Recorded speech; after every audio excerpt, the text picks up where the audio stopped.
I want to ask you a question that has basically ruined the last 17 years of my life.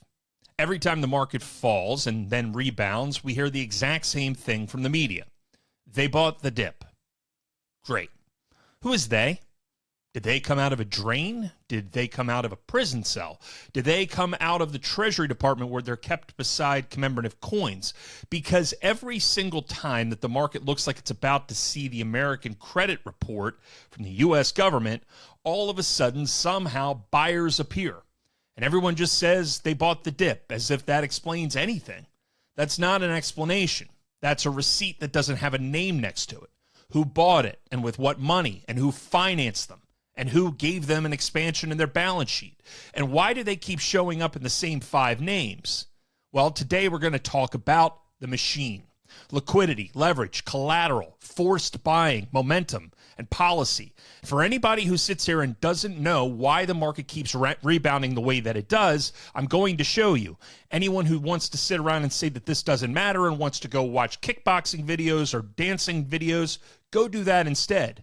But you don't get to have a conversation and a debate about the stock market or inequality in America without having a deeper understanding of how the system actually works. This is the stuff that a lot of people don't want to cover because anytime somebody says the word repo market, a person's soul leaves their body. I'm Garrett Baldwin, and this is What Are We Missing? And today we're going to ask a very simple question. Where do the buyers come from? What if I told you? Since the first day you stepped into my office, there are 3 ways to make a living in this business. Be first, be smarter, or cheat. Now, I don't cheat.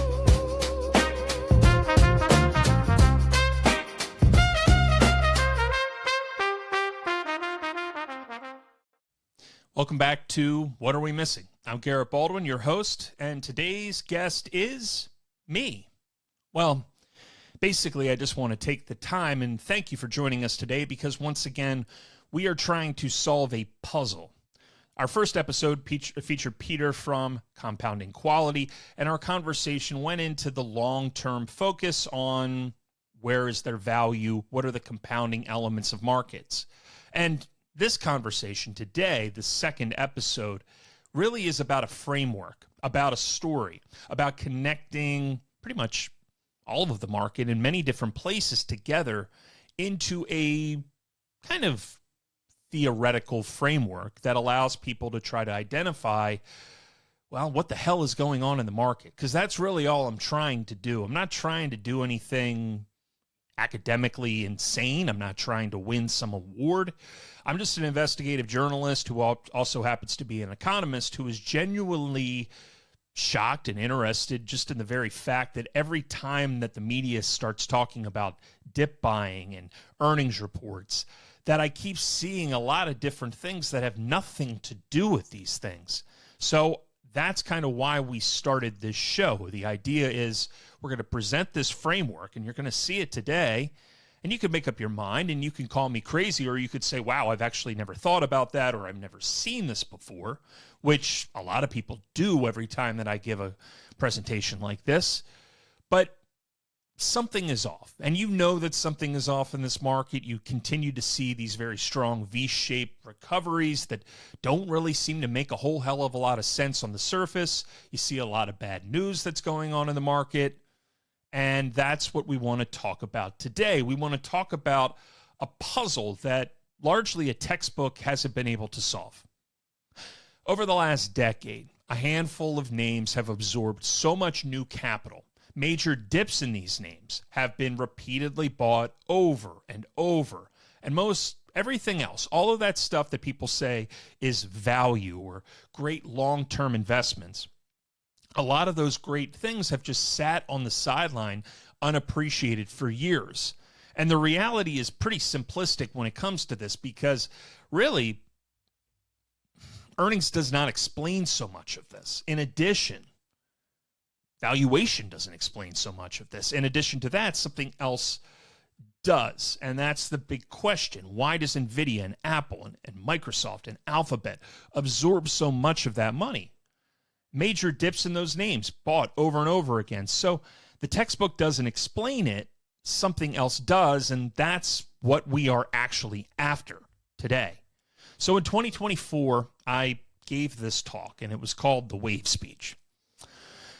Pretty simple. It had a very simple rule. It connected liquidity to momentum, to insider buying, and to public policy. Now, you might not understand some of these terms. I'm going to go through a lot of them today, but the whole thesis really went into one cycle, something that I kept seeing over and over again, particularly after COVID, right? You would see a swell in new capital. Maybe the Fed would ease. Maybe the Treasury Department would get involved. Maybe Japan would print money. But capital in the market, liquidity, all money and credit in the system swell. Markets would rebound. Everybody would rejoice. And then right before all of that would happen, we would see insider buying pick up and that public policy action. And it became this kind of predictive cycle that had been transpiring for a large period of time, going back 2008, 2011, 15, 18, 20, 22, 23. You get it, right? It was a useful conversation because it explained the tide, but it did not explain how liquidity actually drives buying in the market. It didn't explain why those buyers crowd into the same assets. It didn't explain why momentum showed up before the story. And it didn't really explain why policy kept restarting the cycle. So this is not the new wave speech. This is the title slide, the title conversation, the title episode of What Are We Missing? Because when you see this upgrade, when you see all of the ways that buyers show up in the market and things that a lot of people don't understand, the mechanisms and the mechanics of the market, you're going to see a framework. And that framework is the basis of what are we missing. And as we explain this, we're going to have deeper conversations about how the markets work. And then we're going to have guests who come on and actually challenge or discuss and debate and show us, are we right? Are we wrong? What the hell is going on? That's basically it. Can somebody just explain it to us as if we are children or but golden retrievers? The old question was pretty simple, right? It was the idea of, well, where does the liquidity come from? And this episode is going to ask a much sharper question. Where do buyers come from? Because in the modern system, the machine manufactures buyers before prices fully adjust. Now, we're going to debate that a little bit. You might think off the bat that's crazy. Okay. But once you find the manufacturer, the dip buying, the concentration, the momentum, and the same names winning pattern, a lot of this starts to make a lot of sense. And that's where the debate and the conversation can really come from. Now, the last mile of this, on the origin, I was on Josh Brown's show back in 2025, and he said something really kind of simplistic to me. He said, I think the market will continue to find support over the long term because of structural retirement investment, because of pensions continually buying every 2 weeks, price agnostic buying. And I thought, well, yeah, I mean, that makes complete sense in the passive elements of this market and some of the things that have been said by Mike Green in the past, 100%. And then I listened to him talk to Tom Lee, and Tom Lee was describing breadth and positioning and margin debt and institutional demand as the way buyers actually show up in the markets. They didn't build the framework, but they helped basically sharpen the question that we're going to talk about today. And then in April of 2026, Goldman Sachs, basically the mechanical buying, the forced buying, the CTA showing up, Goldman Sachs, a lot of this data information coming from Zero Hedge, and basically the fact that there was forced selling after my momentum signal went negative on January 28th, and then the positive kind of forced buying elements that kicked in after our momentum signal went positive on April 7th of this year, and then the market melt-up happened. So all of this mechanical buying, the passive elements, the things that were price agnostic, right? Not thinking about whether or not mom and pop were buying stocks, but just people who buy it because they don't really need to have an opinion. They do what the rule tells them. And we're going to have full receipts on all of this toward the end of the episode, but this is the question. Where do the buyers come from? The key thing that I'm going to talk about today is that the system seems to create buyers first, and then the buyers create the price. And that's a bit of an inversion, because the textbook story, at least what I have always been told, is that price attracts buyers, and that in modern markets, the system increasingly is creating the buyers first, and the buyers are then creating price. And we'll explain that, right? The ideas of liquidity and collateral and leverage and balance sheet capacity. Don't worry, we're going to talk about all these things, right? What is liquidity? It's the amount of money and credit available to buy assets in the global markets. What is collateral? Well, it's an asset that you pledge to borrow against, and the safer it is, the more you can borrow, the more money you can take and then put back into those assets. But there's a lot of other elements to this. Things like balance sheet capacity and passive flows and dealer hedging and vol targeting and buybacks and sovereign mandates. And each one of these things is a way the system actually manufactures a buyer before any narrative truly arrives. And that's everything else in this episode will be presented as evidence. Now, the framework is a question. It's not a trade. And a quick framing before we get into this machine, okay? People who follow Peter at Compounding Quality are asking a different question than what I'm asking on the show. Peter is answering what to own over decades: reinvestment, quality, capital efficiency, compounding. This is the horizon question. This is the answer mostly about the business, right? This episode, it answers a parallel question. Who is buying next quarter? Who's buying next year? And why are they doing it? And both questions can be true at the same time. Compounding is the destination. Liquidity is the road. And if you are a true 20-year holder, this episode will change what you understand about that journey, not the destination. And if you are shorter term thinking than that, this episode honestly will change everything. Now, what is this episode not? Okay, I want to diffuse a couple of things because I already know what's coming. I read the comments sometimes, people.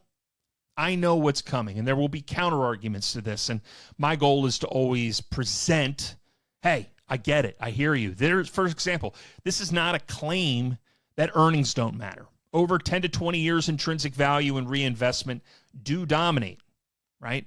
Peter at Compounding Quality is right about that horizon, and I'm not arguing with him. Compounding is the destination.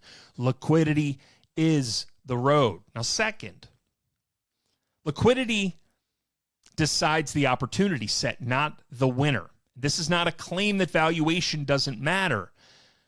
Cheap stays cheap if no one is buying. Expensive stays expensive if everybody is. Third, this is not a claim that a liquidity chart proves causality. Okay, let's get that out of the way. A chart that lines up is correlation. The mechanism, the collateral, the financing balance sheet capacity, the marginal demand is what does the explanatory work. The chart is the symptom, and the plumbing is the cause. And fourth, this is not a claim that the Fed put is unconditional. When inflation is higher, politics block invention, rescue is delayed.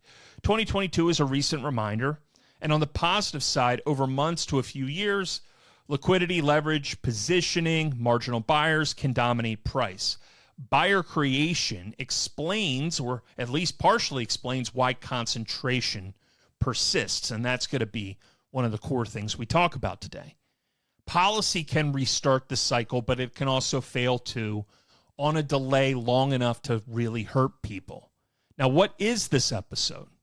This is the positive version of the argument. I'm not saying earnings don't matter. I'm not saying valuation doesn't matter.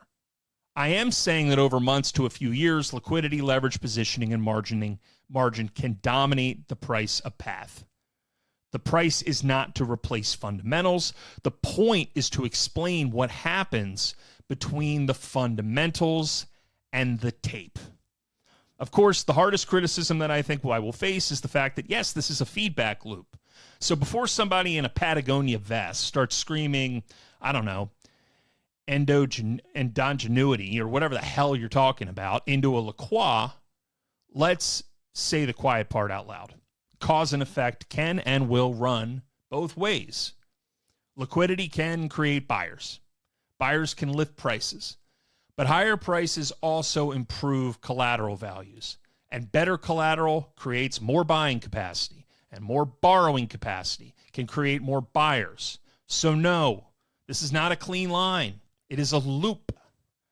And that is not a bug in the framework. That is the framework. I want to remind you of something, and this is very important, okay? This is called, what are we missing? And it's called, what are we missing? For a reason. It is not called Garrett Solves the Markets. It is not called Shut Up, I Found a Spreadsheet, or Shut Up, Look at the Books I Read. It's called What Are We Missing? Because I'm trying to figure out what the hell is going on. Pretty simple, okay? This is the map of the machine. Is it right in every part? Absolutely not. The market is too big, too weird, too leveraged, too political, too mechanical. It's too full of people doing things in spreadsheets that sound illegal, but are apparently just called the basis trade. Markets are very odd. So let me do something, okay? If you are a quant, a portfolio trader, a repo person, a rates person, a CFA, a plumbing expert, a guy who lives inside a Bloomberg terminal, who eats printer toner for breakfast, if you think that one of these slides is wrong, great. If you tell me that some guy at Citi had a similar thesis or structure, or that you run a blog that sounds like something that you've written about in the past, maybe in 1998, when I was playing Mike Tyson's Punch-Out, send it to me, okay? I'll invite you on the show. I'll invite them on the show. I'm just trying to figure out what the fuck is going on, okay? That's it. Journalistically, that's it. That's all I'm trying to do. All right? I'm not trying to win an academic award. I don't give a shit about that. I want to be able to explain to 30,000 people why the market keeps behaving the way that they were told was not possible. Or when they're sitting around looking at things and trying to analyze price to earnings ratios, and meanwhile things that are trading at a price to sales are about to hit a $2 trillion market cap at 100 times sales, I could say, see? It's not what you were taught. So this is an open invitation to people with answers for this show. Pick a slide, pick any slide, and explain what I'm missing in this ocean of chaos. Please, but do me a favor. Explain it in English. Do not send me a 4,000-word, but actually post written like a hostage note. Come explain it to the audience so that everybody can understand it, because that's the whole point. That is the story. What are we missing? I'm not here to win a debate. I am here to make the machine more understandable. And if the thesis is wrong in places, good. That means we just found our next episode, which means I don't have to spend time reading all this people's stuff, and you can be my next guest or the person that you refer me to. The real problem is not being wrong.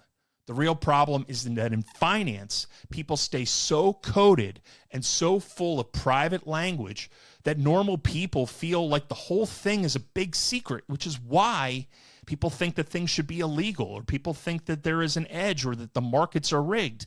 And what we want to show you today is, no, this is how it's set up. This is how the whole thing works. I hate that. So I want to have a map of it all. And if you have a better map, until then, bring it. And until then, I'm going to be sitting at a pool working on a novel. All right, so let's dig in. I'm going to remind you I didn't invent these pieces. Warren Buffett, 4 anchors of what we're going to discuss, right? Core different things. Buffett studied value. Fama studied information. Soros studied reflexivity. Minsky studied instability. Howe studied liquidity. Shin, Posner, Borio, Merriling, right? Balance sheets, collateral, credit, leverage, all of these things, right?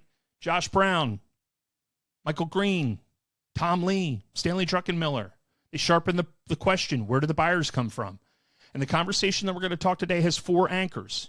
Howe on liquidity, Posner and Merriling on plumbing, leverage, Henning on momentum, okay? Buffett, Fama, Minsky, Soros, Shin, Borio, all of this stuff is important. It's very important. So we just have to take a little bit of a step back and recognize that this is not built on one particular thing. I focus on momentum, insider buying, and a lot of public policy downstream. And we're going to show all the receipts at the end. My contribution is not inventing every brick. My contribution is putting together everything into one machine. All right, let's get into all of this, okay?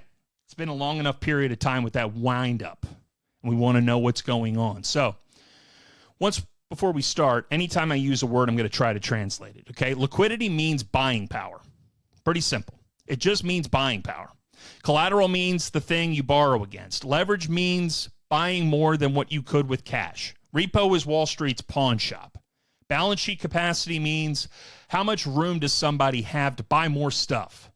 The marginal buyer is just the next buyer who actually sets the price. Nobody needs to pretend they came out of the womb understanding prime brokerage. If this system sounds complicated, this is not because you are dumb. It is because finance is very good at making normal ideas sound like they were discovered in the basement by a man with 7 monitors and no sunlight. Part 1 is the wave, and this is where we define liquidity. And by liquidity, I do not mean money. I mean buying power. I mean cash. I mean a loan that is buying power. I mean borrowing against your stock is buying power. A hedge fund borrowing from a prime brokerage is buying power. A treasury bill is used as repo is buying power. A detail gets weird, but the simple idea is this. The more buying power in the system, the more buyers the market can create. That does not tell us which stock wins. It tells us how much fuel is available. And I go back to this video by Mo Amer, Netflix, right after COVID started. And he was talking about how they shut down the government, how they shut down the economy, and the view of the world was pretty simple. The expectation that the stock market was supposed to reflect the underlying economy, and yet the stock market kept going up while the economy was shut down. What happened? What happened? Well, that's exactly what he points out. He makes a joke talking about how much money they printed and how much the disconnect is between the economy and the stock market itself. And he does more in 5 minutes in comedy than I have done in 17, 18 years in actually studying all of this nonsense. And that is the point. The expansion of liquidity, which we're going to go through and how it happens, is exactly what leads to more buyers, which, again, can buy more things. Stanley Druckenmiller pointed something out that was very simple. The idea that capital and liquidity moves markets, cross-border capital's framework points in the same direction. Author Michael Howe uses that term very often as well. Howe has spent his career measuring the pool that Druckenmiller was pointing at. And this is what's critical. This episode is my attempt to show the machinery downstream of that sentence, where the liquidity actually comes from, and how it becomes a stock buyer, and why it concentrates the way it does, and what happens when it stops. 2 more things to flag up front. The playbook assumes that we will keep adding to the system because they often do, not always, but many systematic strategies are programmed to respond when markets become oversold or when momentum changes quickly. Both matter for what comes next, but the first obvious question is, what's liquidity? Before any chart, we need to fix one word, money. Okay? When people hear liquidity, they think the Fed prints money and stocks go up, and that's the cartoon version. Central bank reserves are one source. Bank lending is another because a loan creates a deposit. But capital market credit is another, and this is one of the less understood and less viewed worlds. Most people focus on M2, focus on what is in the bank accounts, focus on kind of the traditional non-Wall Street style of banking. They're not focusing on what is known as the shadow banking market, places where the market started to move after the 2008 financial crisis. And in the capital market credit world, we have, oh boy, let's do it again, right? Repo. Okay, repo, again, the financial system's pawn shop, right? The ability to pledge higher collateral to borrow cash overnight.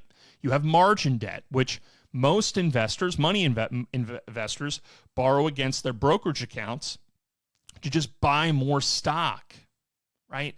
Very, very simplistic views of the world. And the thing about all of this, right, is you've got prime brokerage, you've got securities lendings, you've got synthetic purchasing power, you have derivatives. Good Lord, that's something that we really need to discuss. But you know derivatives as options and the underlying tools that are reflective of a contract whose value is derived from the value of another asset. You have swaps that allow people to, there's a lot going on here. There's a lot of different things here. There's a lot of terms that are hard to dig into. Collateral chains, rehypothecation. There's a fun one. That's when the same collateral gets reused to support several transactions at the same time. The reality is all of these terms are important to the concept of the plumbing. And I've got a lot to cover, so I'm not going to just get stuck on one slide. We're going to start to move a little bit more quickly. But it is a whole plumbing system. And that is why I keep saying buying power instead of just money.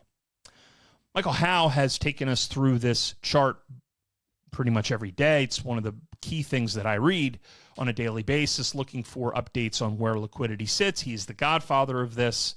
And this is the picture that started so much of this for me. Global liquidity on one line and this world stock market on the other. And they appear to move together, right? Not loosely, but pretty tightly.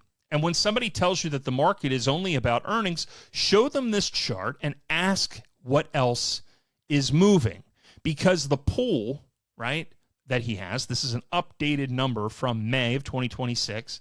And the version of the story I told in 2024 used roughly 170, 180 at the global liquidity pool sourced from Michael Howe at Cross Border Capital. As the latest available print, that figure is closer to 193 trillion, though growth has cooled down. If you go back and you look at Howe's measure since 2023, that number has exploded. We've seen a move at the end of 2024 from 170 million. And the point is that this is not one number that is magic. The point is that the pool stopped expanding at the same pace recently, and that matters more than the level itself. And the one caveat I keep coming back to, liquidity decides the opportunity set. It explains the opportunity set. It does not decide the winner. The pool tells you what is possible, and it does not tell you which names will lead. But please note that stocks rose through quantitative tightening when they were reducing that balance sheet and through every bearish call and through every single projection about how we were going to move lower because of repo or repo concerns or what was happening in the private credit markets or what was happening in Japan. Raising interest rates, going back to that period in 2023 at the beginning when we bottomed out and all the projections for the market was really, really ugly. That cycle reset. And ultimately, this market continued to rise and rally over a period of 3.5 years. So what has changed? Well, a lot of people don't know this, but the Bank for International Settlements recently released a report. It said that in 2008, they rewired the financial system.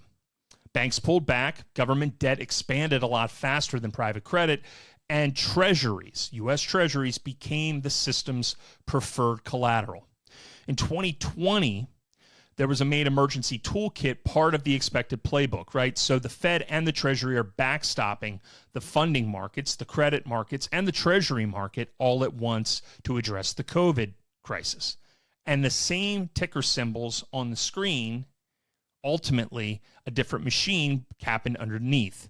So we had a same market, right, that we knew before 2008, but there was an underlying support system, an underlying support structure that was mechanically different and leads to significantly different results in the market than what a lot of people would have anticipated. And the textbook from 1995 on how markets work cannot fully explain the way that the markets trade today.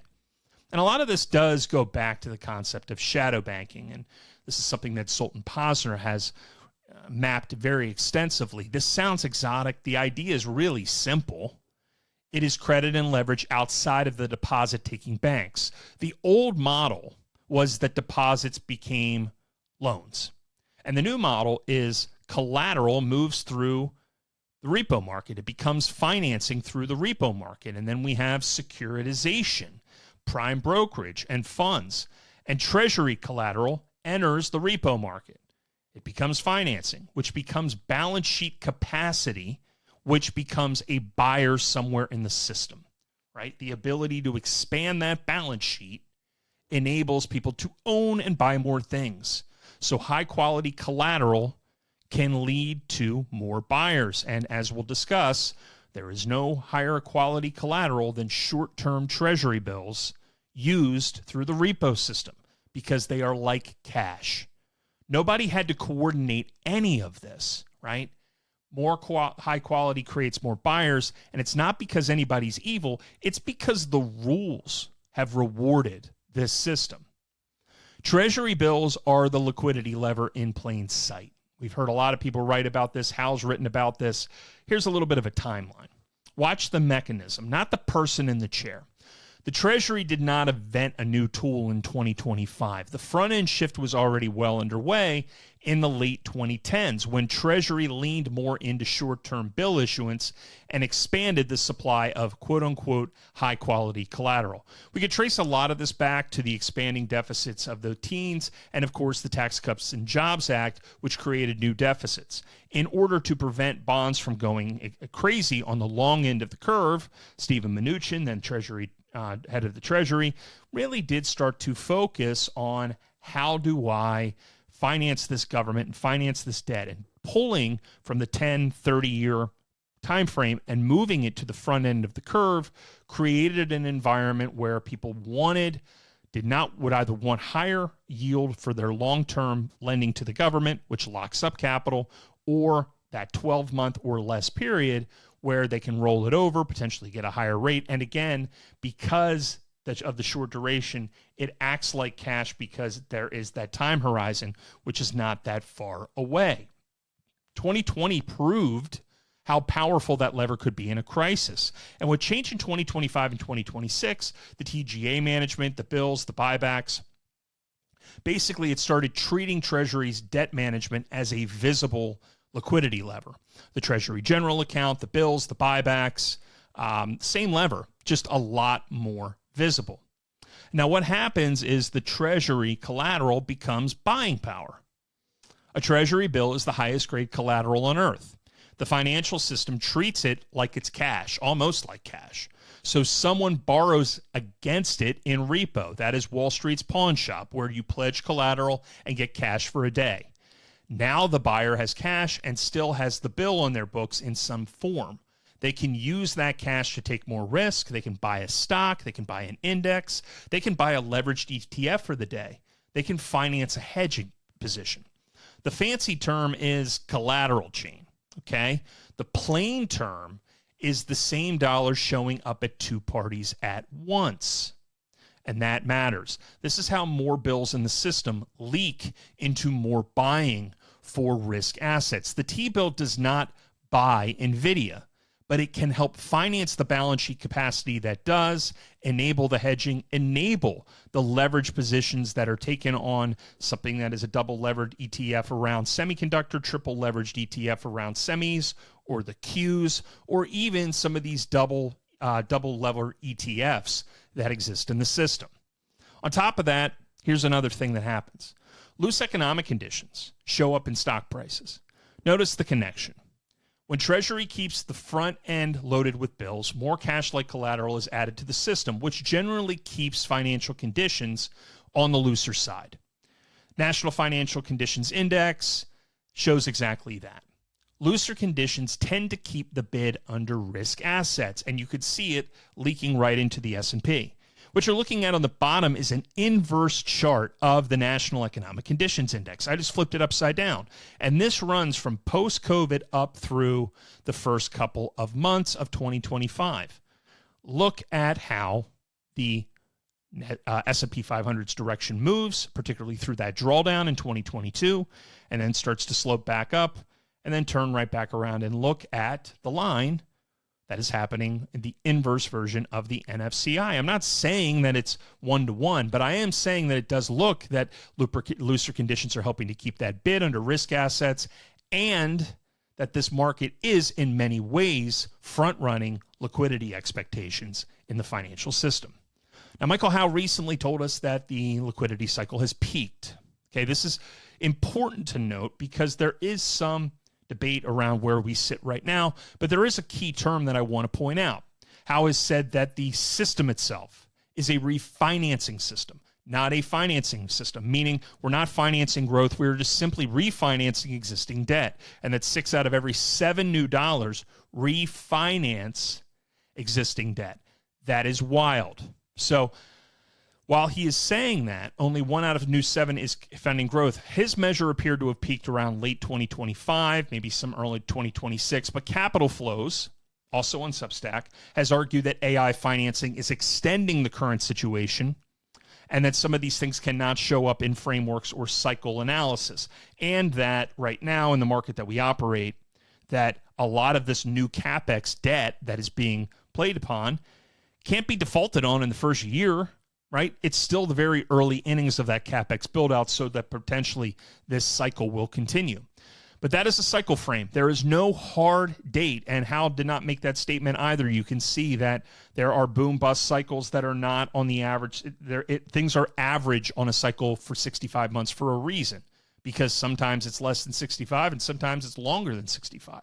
The key thing, though, is I think it's very important for us to understand that we may be rolling over, but the Treasury and the Fed Reserve management mechanics, bill issuance, the buyback program, the end of quantitative tightening, the New York Fed desk's reserve management purchases can still create short-term tactical waves inside the longer down leg. And of course, AI is an important component.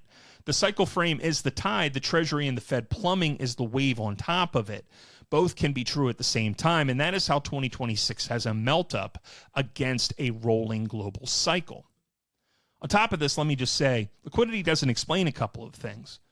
It doesn't explain everything. Liquidity rose in China in 2007, in Japan and Europe from 2015 to 2020, and the asset outcomes diverged wildly. Liquidity explains the opportunity set, how much potential buying power is in the system. It does not decide which asset wins. We're going to get to that. That is where concentration and reflexivity come in. I'm not trying to replace one cause story with another. I'm adding the variable that the textbook is leaving out. So let's talk about the pool. Quick handoff, right? The idea here is part one, where does the money live? The global liquidity pool, the treasury bills, the shadow banking, the plumbing that decides how much purchasing power is in the system. Part two answers a different question. How does that money actually become a new stock buyer? Where in the chain does $1 of collateral turn into a bid for a share of Nvidia? That's the machine. Now we're going to come back to signals with momentum and breadth and leveraged ETF tapes. And in part three, we're going to talk about the machinery. But first, we have to talk about the engine and the dashboard, right? So what do we know so far already? Liquidity is the potential buying power. It includes reserves, bank credit, repo, margin, prime brokerage, derivatives, and collateral chains. It defines the pool of possible demand, but it doesn't decide which asset wins. Now we open the machine. And the machine is so critical to this conversation because it tells us everything we need to know. This is how liquidity becomes buyers. Collateral, financing, leverage, balance sheet capacity, forced buying, and marginal demand. Critical frame for everybody to understand, okay? The stock market is where the story shows up. The bond market is the machine's balance sheet. The bond market is where the machine gets financed. Treasuries are not just government debt. They are collateral. So the U.S. citizen, they see the U.S. debt and they see screaming problem. And the equity market sees an expanding government pile and an expanding amount of collateral in the system and thinks opportunity. Repo is not just plumbing, it is funding. Yields are not just macro indicators, they're the cost of leverage, and in some cases they matter deeply in MNFX. And duration is the hidden risk of the whole system. This is not a bond concept. It is the hidden risk hidden inside balance sheets. How long are you locking up capital? How long are you lending to the U.S. government? If you are lending, are you going to be able to ensure that your position stays above water in terms of real return? That is why every modern crisis eventually becomes a bond story. repo in 2019, treasuries in 2020, the gilts in 2022, the regional bank duration problems in 2023, the yen carry trade in 2024, the yen concerns again in late 2025. This is also what we just witnessed when the 30-year pushing above 5% and the MOVE index spiked the way that it did at the end of March 2026. These are different fuses, but it is the same powder keg. And just a couple of incomplete guides on how we got here in the first place. In 1991, we untethered from the dollar. The dollar leaves gold, debt, and credit expand freely. In 1987, we had the real creation of what is known as the Fed put, right? And it's the idea that there is a crisis and eventually the central bank will step in and rescue everyone. And what it does is it taught the market that there is a backstop. It incorporated moral hazard. Now, you got to jump forward 21 years, but this is where the great rewiring happened. We had the great financial crisis. Banks were constrained. They had new laws on the books in the Dodd-Frank Act, and they said, you know what? We're not going to lend. We're going to create loans, however, and we're going to pass them off to non-banks.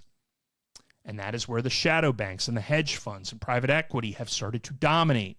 And now the shadow banking system is much, much larger than the traditional banking system. All at the same time, the market was rewired around this collateral focus. And this, again, was written by the Bank for International Settlements in 2026. It's funny how these rewiring things happen, or these policy changes happen, and they're not shared with the public for a very long time, or at least it doesn't hit the front pages of your local newspaper. Remember, in 1993 through 1995, the Federal Reserve started to target inflation.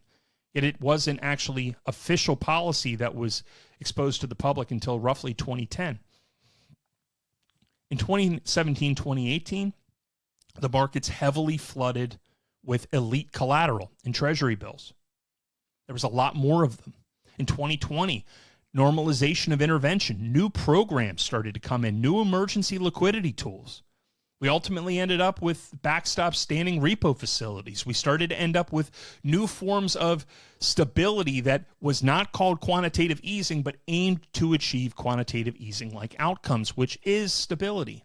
And today you have this machine that is built on the back of liquidity and collateral and credit and leverage and buyers and heavy concentration. And that is the machine that we trade today. So you have three markets at once. And most arguments around markets are really happening between people on different time horizons, which is the grand irony of this all. There are three markets that are operating inside the exact same places. In the short term, this is flows and options and dealer hedgings, and this can last days or weeks. Then you have the intermediate levels. This is around liquidity and leverage and credit and public policy and forward guidance. And that can be months and quarters. And then you have the long-term market. And this is where, so often, this is where the long-term value investor clashes with the momentum investor. Productivity, innovation, earnings, demographics, these are year-to-decade debates. And most investors study the third and end up trading in the first two. Buffett lives and wins in market three. Most investors spend their time focusing on these elements, the shorter term elements. And that mismatch is why smart people actually lose money. So what is leverage? We've talked about that term a bit. Wall Street creates leverage, controlling more than you paid for by borrowing against something that you already own. That is the pure English, right? It is how much stuff you can buy with money you don't have. And that starts with collateral. Collateral is the asset you pledge to borrow against. You pledge something you own. A lender lets you control a position bigger than your cash. And every time collateral supports additional borrowing, the financial system creates additional purchasing power that did not exist a second earlier. That is credit creation. And it is the real engine under asset prices. Collateral is the financial fuel. Nobody wakes up excited about collateral, like, oh my God, I gotta get some sweet, sweet collateral today. Unfortunately, collateral, though, is quietly running the financial system. Collateral is just another thing that a lender trusts enough to lend against. And the safer it is, the more they will lend. The best collateral on earth is the U.S. Treasuries under 1 year short-term duration. That will matter every time we keep talking about the term bills, because good collateral is the fuel and leverage is the engine that burns it. Not all collateral is the same, and the pattern's pretty simple. A Treasury bill expiring under 12 months, you might get 95, you might even get 100 cents on the dollar. That means you have no haircut to what you are borrowing against. If you have an S&P 500 index fund, you might be able to borrow and get 50% of the value of it. That's borrowing on margin. Back in the day, during the 1920s, oh man, you could take one share and lever the heck out of that up to 10, right? The borrowing didn't stop, and that's what led to the cascading effect. The margin unwinds, and all of a sudden, you have serious problems. That was one of the core lessons of the 1929 crash. A single large cap stock might be able to borrow, you might be able to borrow 30 to 70% of the value against it. A leveraged ETF, pretty much nothing. And a tiny illiquid stock, nobody's going to want it, because if they have to keep it because you don't pay back your bill, they're not going to be able to get their money back. And that's what collateral is. Collateral is that thing that you're going to be, that borrower or lender is going to be able to take back to the market and sell quickly. Something that is tiny and illiquid is not going to do much for them. Something that is wanted and desired at all times, like Treasury bills, they're going to have no problem unloading that. And that's going to be very important when we get to how and why buyers behave the way that they do. Now, the market is still a valuation system. I want to make sure that I explain that right. But that said, in a refinancing economy, the way that Howe has talked about that, it is also a collateral allocation system. The textbook will ask what something is worth. The financing system will ask what can be borrowed against it. Two completely different things. Again, the textbook will say what an asset is worth. I have a stock, it's worth $420. The financing system will ask what can be borrowed against it. So, as I just showed, if you have a stock that's $420 and very liquid, you might be able to borrow $210 against it. This is a completely different conversation, which feels like something somebody might have mentioned before we built an entire economy on refinancing old debt. In a refinancing economy, value is only part of the story. The other part is collateral. Can the asset be pledged? Can it be margined? Can it be financed? Can it be held inside of an ETF? Can it be lent against by a prime broker? Can it be owned by a pension? Is this something that a sovereign wealth fund could size? Can an options desk hedge it? That's the modern question. And this is the core thing, right? The key thing that we've seen is, at the end of the day, leverage in the financial system can and will lead to prices. Giannakopoulos.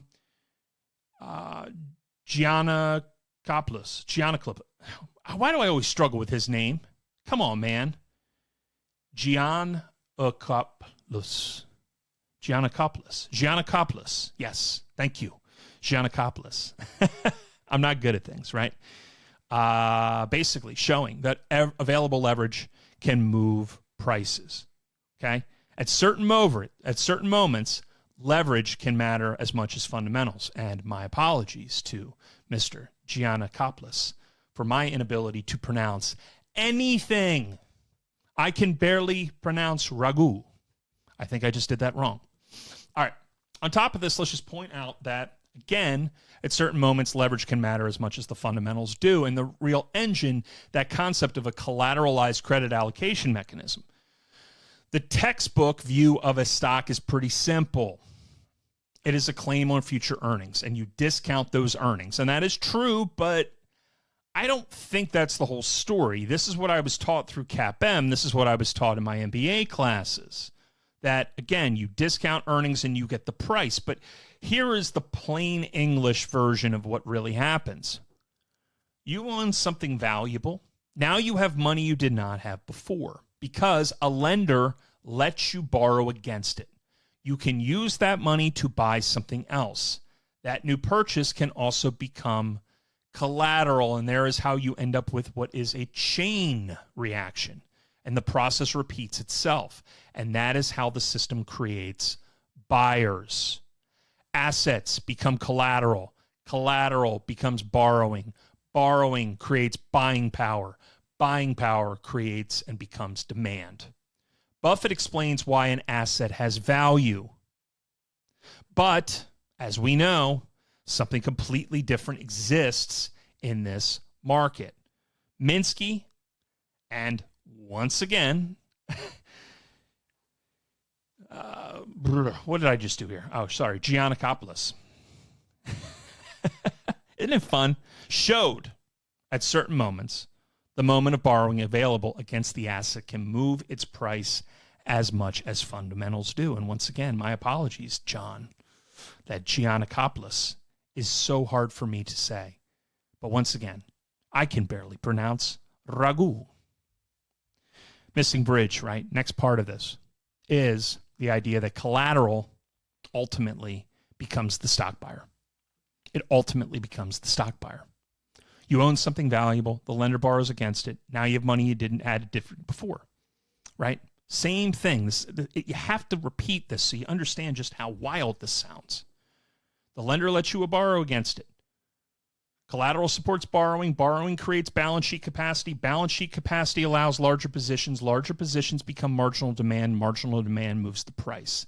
That is how liquidity becomes a buyer. You use the money to buy something else, a stock, an index, whatever. That new purchase can also become collateral. Repeat that. Assets become collateral, collateral all the way through. This is how a Treasury bill ends up as a stock buyer 2 steps later. And that is the missing bridge. Now, Warren Buffett wasn't wrong. He just asked a different question. He is operating on a different time horizon than his framework. He studies business value, cash flows, competitive advantage, and decades. We're talking about liquidity, positioning, leverage, capital flows on months and years. Both are real markets with different clocks, and value tells you what deserves capital. Liquidity and collateral tell you when the crowd is structurally able to reach it. So who sets the price? That's known as the marginal buyer. Okay? So the marginal buyer is not always the smartest person in the room. Sometimes it's the buyer with the most financing. So the only question that matters in the short run is basically this, right? Where does the next dollar of buying power come from? And we see this very often in the commodity markets, in the oil markets, that last barrel concept, right? In the equity system, when the system creates more credit, it manufactures more marginal buyers. An honest counterpoint, right? Every buyer has a seller.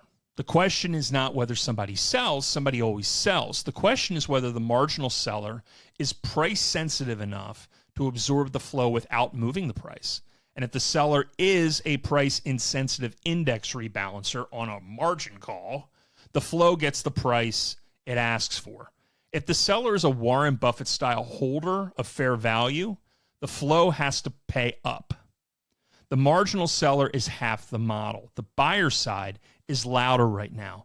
And the deep premise, if equity demand curves were flat, the textbook claim, manufactured buyers could not move price. This framework assumes they aren't flat.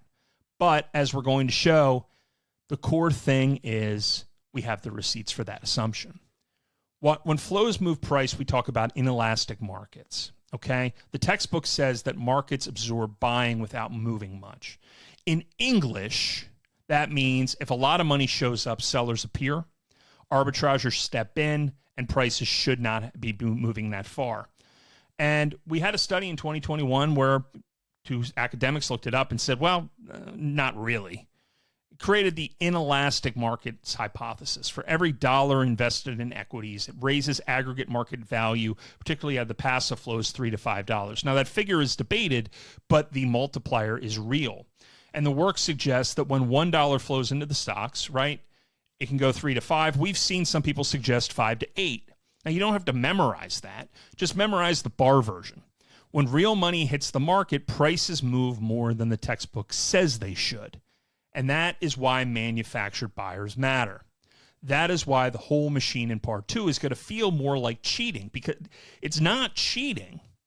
It is elasticity nobody is talking about if the cable hits of the world. Okay?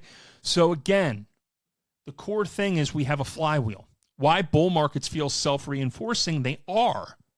The position is also collateral. Rising prices create stronger collateral, which creates larger credit lines, which creates larger positions, which creates more buying, which lifts prices round and round. The same wheel runs in reverse on the way down. No doubt about that. Now, on the side of margin debt, I want to be very precise here.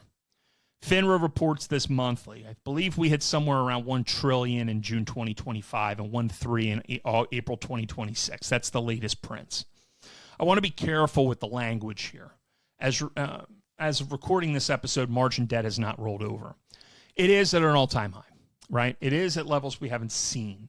It does not predict tops, but it has peaked alongside of them during the dot-com bubble, during the 2007, before the GFC, and in late 2021 before interest rates started to rise. So when you see it roll over in the FINRA print, that can be forced selling, a phase of this starting to begin. We're not there yet, but it's very important to keep this in mind, and it's also important to go back and look at Hal's work and understand how margin debt is sensitive to these cycles, and of course, watch our signals at Money Printer Pro, because when this starts to roll over, if the signal goes negative, and it is negative for a prolonged period of time, that can be a signal of margin debt unwinding as well. Now, again, a forced seller waiting for a trigger, right? This is the most important ideas of our conversation today. A leveraged holder is a forced seller waiting for a trigger. As long as prices rise or hold, the leverage looks like genius. The moment prices fall far enough, leverage becomes in order. You sell because you are told to, next to everyone else also being told to sell at the same time. This happened in 2020, happened in 2008, and we've seen it happen a couple other times. Stack 1,000 of them, you end up with what is known as a liquidity or liquidation cascade. People think crashes happen because everybody panics. The reality is they're just getting really expensive phone calls all at the same time, and they have to turn back and give money back. Again, this is not about fear. It is about arithmetic with a deadline under margin calls. One of the other things to keep in mind is the idea of forced buying. Everyone learned about forced selling. We learn about margin calls. We've seen the movie with Jeremy Irons. We've talked about this multiple times in 2020 and 2008 and whether or not there will be capitulation and what happens when people hit stop losses. Wall Street carefully explains forced selling because that's the part that bites them. Nobody bothers to explain forced buying, probably because that part was working out just fine for them. Forced buying has been one of the biggest stories of the markets for the last 15 years and definitely one of the most important stories, if not the story, of the rally of April 2026. These people are not necessarily bullish on Nvidia. The math just demands that they have to buy the stock.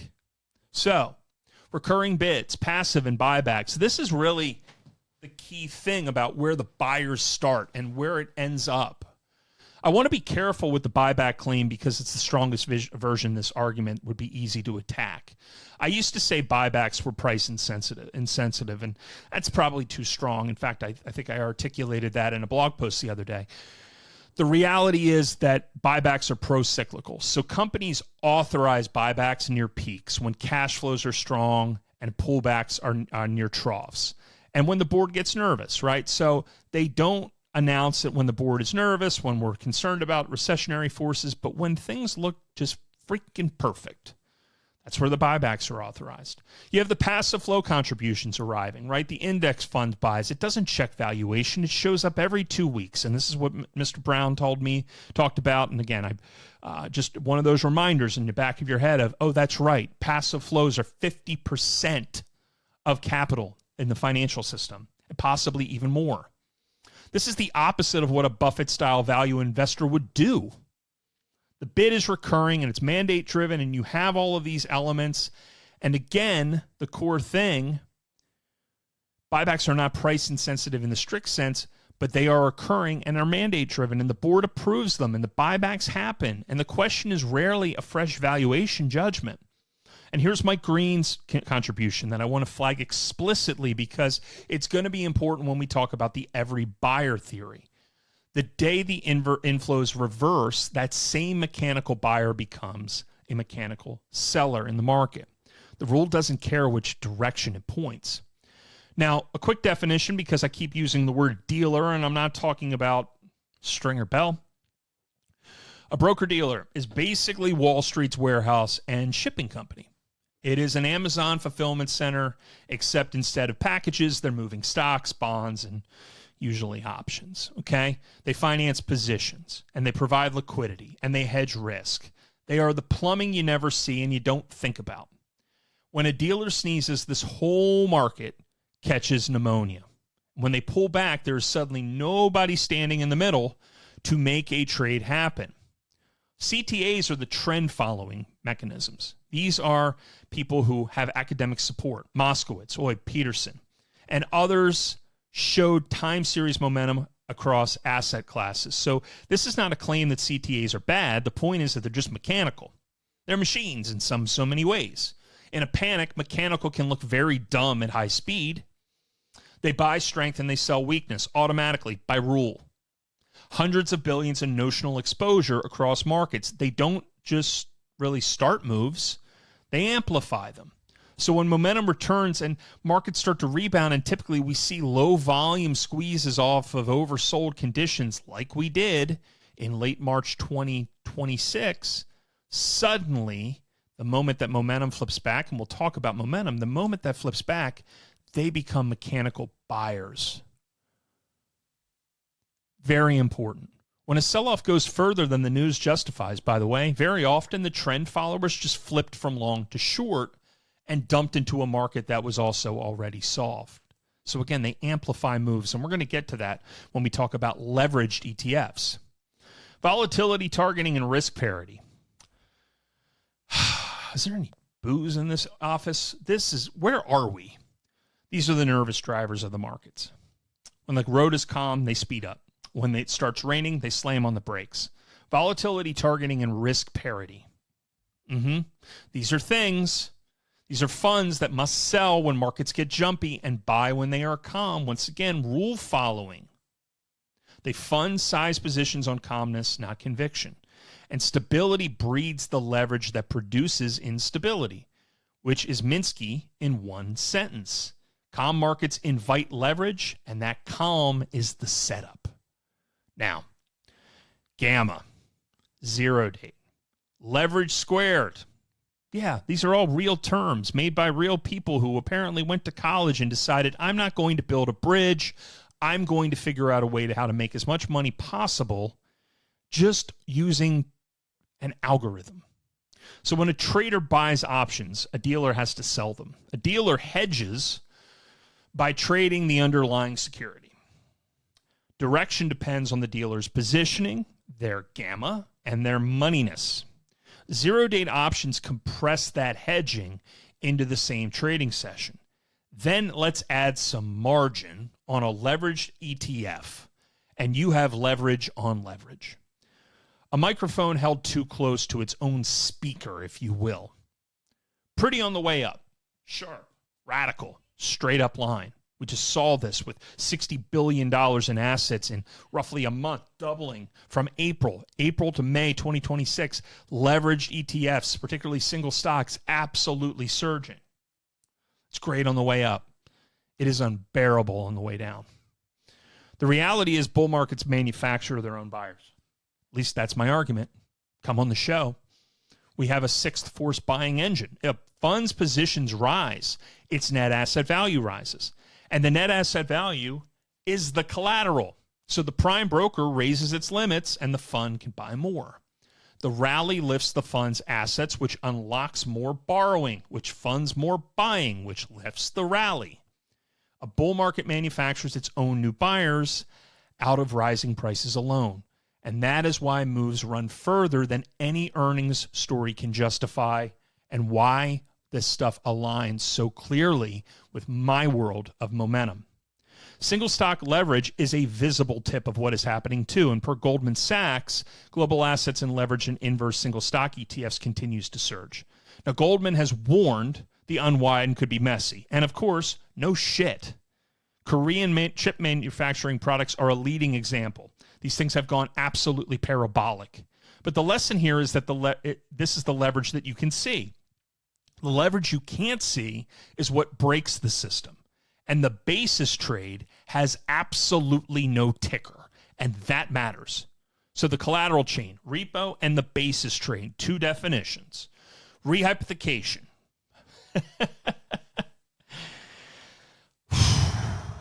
When the same collateral gets reused to support several transactions at once. Nailed it. It just means several people claiming ownership of the same lawnmower. The basis trade exists because a small difference in price between the Treasury securities and Treasury futures, and hedge funds borrow heavily to capture it. Oh, and by the way, we have so much debt, the U.S. Treasury Department doesn't seem to care. They need the buyers, and this creates buyers for U.S. Treasuries. And if they need to lever that up 20, 50 to 1, Treasury Department doesn't care. In fact, Janet Yellen told the Australian Financial Review after our short-term spasm in the market back in April 2025 that there were leveraged funds selling U.S. Treasuries in the basis trade. And the journalist didn't bother to ask, can you explain how insane that sounds? No, he just kind of moved on to the next thing. It's part of the system. And again, it's part of the system creating buyers, the system creating incentives and new ways to trade assets. And ultimately, in this case, the basis trade, which is upwards of $1 trillion. The basis trade exists over a spread of a Treasury cash security and a Treasury future. It's not much. The mechanism is boring, but the scale is what should scare the hell out of you sometimes, because the trade stops being a trade and it becomes actual infrastructure. The same treasury can be used across multiple layers of finance. And this is where leverage lives now. After 2008, the big banks were forced to hold more capital and take less risk. And on a narrow measure on that, they really are safer than in 2007, but the leverage is like water. You wall it off in one place and it pools in the least regulated area. And that ground is the non-banking world. That's known as shadow banking. That's hedge funds, private equity, private credit, swap dealers. The honest name is shadow banking. The BIS keeps warning. Shin keeps talking about balance sheets. Borio keeps talking about the credit cycle, where all of this stuff lives. And it's not visible in so many ways. When the leverage lived in a bank, the fire department had a key. And when the leverage lives in the shadow, all the fire department can do is see the smoke, and the building is already burning. And that's critical. This is why the conversation about private credit is so important right now, and why the key term opacity, the lack of being able to see what is in that mess, the reinsurance that exists offshore. Is there actually enough money sitting offshore to reinsure all of these life insurance companies in the event that they don't have money, or they're not able to pay their obligations, or worse, they fall into a situation where there's no more capital for them to basically operate in a rational manner?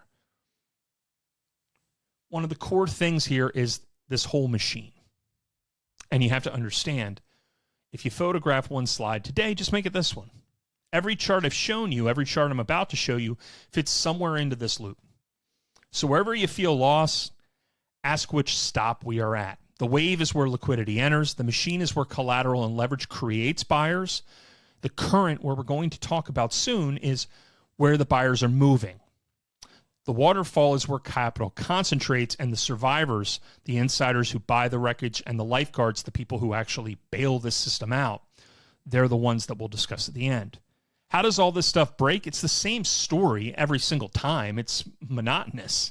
In 2019, repo seized. In 2020, the basis trade blew up. In 2022, the U.S. pensions blew up because of LDI, right? The idea that their gilt bonds, the yields were surging, the values were dropping, and if they needed to raise cash, they had to sell long-term bonds into a collapsing market. And this is the exact same crisis that hit the U.S. 6 months later with regional banks. If banks like Silicon Valley Bank had to bail and sell U.S. Treasuries that they bought at very low interest rates during COVID, and now interest rates were up in the 4 to 5% range, they were going to lose a lot of money. And in some cases, some banks were insolvent on paper as a result of that, which is why the Federal Reserve created the bank lending programs to ensure that they could get access to cash if they needed it. They created a new system, and the entire purpose of that system, that bailout culture concept, it wasn't quantitative easing, but it rhymed in that it aimed to achieve the same outcome, which again is stability, which we'll discuss. In August 2024, the yen carry unwound, and everybody said, oh, let's maybe not raise interest rates. In late 2025, Japan cracked again, fell significantly, markets unwound, and then all of a sudden Japan announced stimulus, and we're going to talk about that again. So you've got multiple events with the same pattern, different fuses, but the same powder keg. And it's why many modern liquidity events all look the same. Again, 2019 was collateral shortage, 2020 was forced Treasury liquidation, 22 and 24 were leverage issues, and duration mismatch was really around Silicon Valley Bank and that leverage. The reality is that leverage builds quietly. A trigger hits, forced sellers all sell at once, and a central bank or a treasury shows up to catch it. And once you see that pattern, the news stops surprising you. So who actually buys in the market? Well, look at the column. Not any one of those buyers asked whether the stock is cheap. Passive funds bought because cash arrived. Buybacks bought because the board approved it. CTAs bought because the trend said buy. Dealers bought because they had a hedging requirement. Volatility funds because volatility fell. Hedge funds bought because they had more collateral. And sovereigns bought because they have allocation targets. None of them have formed an opinion. They followed a rule, a mandate, an index weight, a risk model, a hedge trade. And much of the market isn't expressing an opinion. Passive on an AUM basis is enormous. Mike Green has talked about this mechanism quite a bit. I want to flag the AUM versus volume nuance here, because if I don't, somebody on the basis trade desk will email me about it. And please don't. Please don't. On an assets under management basis, passive is roughly half the market. On a trading volume basis, active is still where most of the trades happen, because active turns its book over the most often. Both are true, but the structural point here is not what gets traded most often. The structural point is where money and capital is being deployed according to the rules instead of according to a valuation opinion. CTAs follow trend, volatility funds follow vol, buybacks follow the board calendar, pensions follow an allocation model. A large share of capital is following a rule, not forming a view. And none of these people talk to each other, by the way. They all have completely different setups. It's just that, coincidentally, a lot of these things can align at the exact same time, particularly when momentum returns to the market, when volatility drops. Remember how often volatility has been declining in just a 2-week period going back to COVID. It's been happening at a rate that it only happened once, I believe, where we had a 40% decline or 30% decline over a 2-week period before 2011. And then it really starts to pick up and become something happening on an annual basis almost. This is the core thing. So the CTA's momentum flips positive, volatility is dropping, they're buying at the same time into a calendar where buybacks are continuing and passive investors are still buying indiscriminately every 2 weeks. The flows are what move price at the margin, and those flows follow the rules. Now, core thing here is a battlefield of forced buying and selling. So step back. The strongest bull markets are not the ones with the best earnings. You want to debate that, we can, but they really are the ones where every mechanical buyer is leaning on the gas at the same time, the way that I just described it. The crash is not a different machine. It's just the same machine going in reverse, right? The optimism is the story we tell afterward to explain what the collateral already did. 6 or 7 forced buying engines pushing into the same direction becomes 6 or 7 forced selling engines pushing in the same direction in the event of a significant downturn. Now, what do we know so far? Okay, let's just check in. We're done with Act 2 here. Collateral turns liquidity into financing. Financing creates balance sheet capacity. that capacity becomes marginal demand. Forced buyers and forced sellers move price more often than opinions do, and half the market is following a rule. The other half is just being interviewed about it. Now we're going to talk about my area of the world, okay? We just did a lot of macro, a lot of 80 minutes on this, and that's good, and I'm happy that we're doing this because I need to know what lives upstream of where my heart and my goal and my passion lives, and that's momentum. Before we get to JD Henning and before we talk about our Money Printer Pro dashboard and before we talk about Asness and before we talk about Moskowitz and before we talk about FAMA and French and everything that comes with it, I owe you a definition, okay?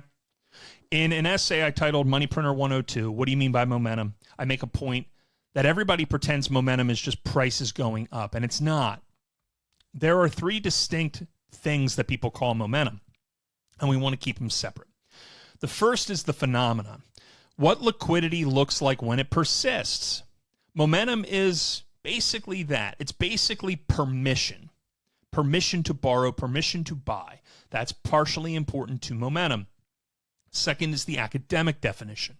So, Jagadish and Titman, 1993, in the Journal of Finance. Buy winners, sell your losers.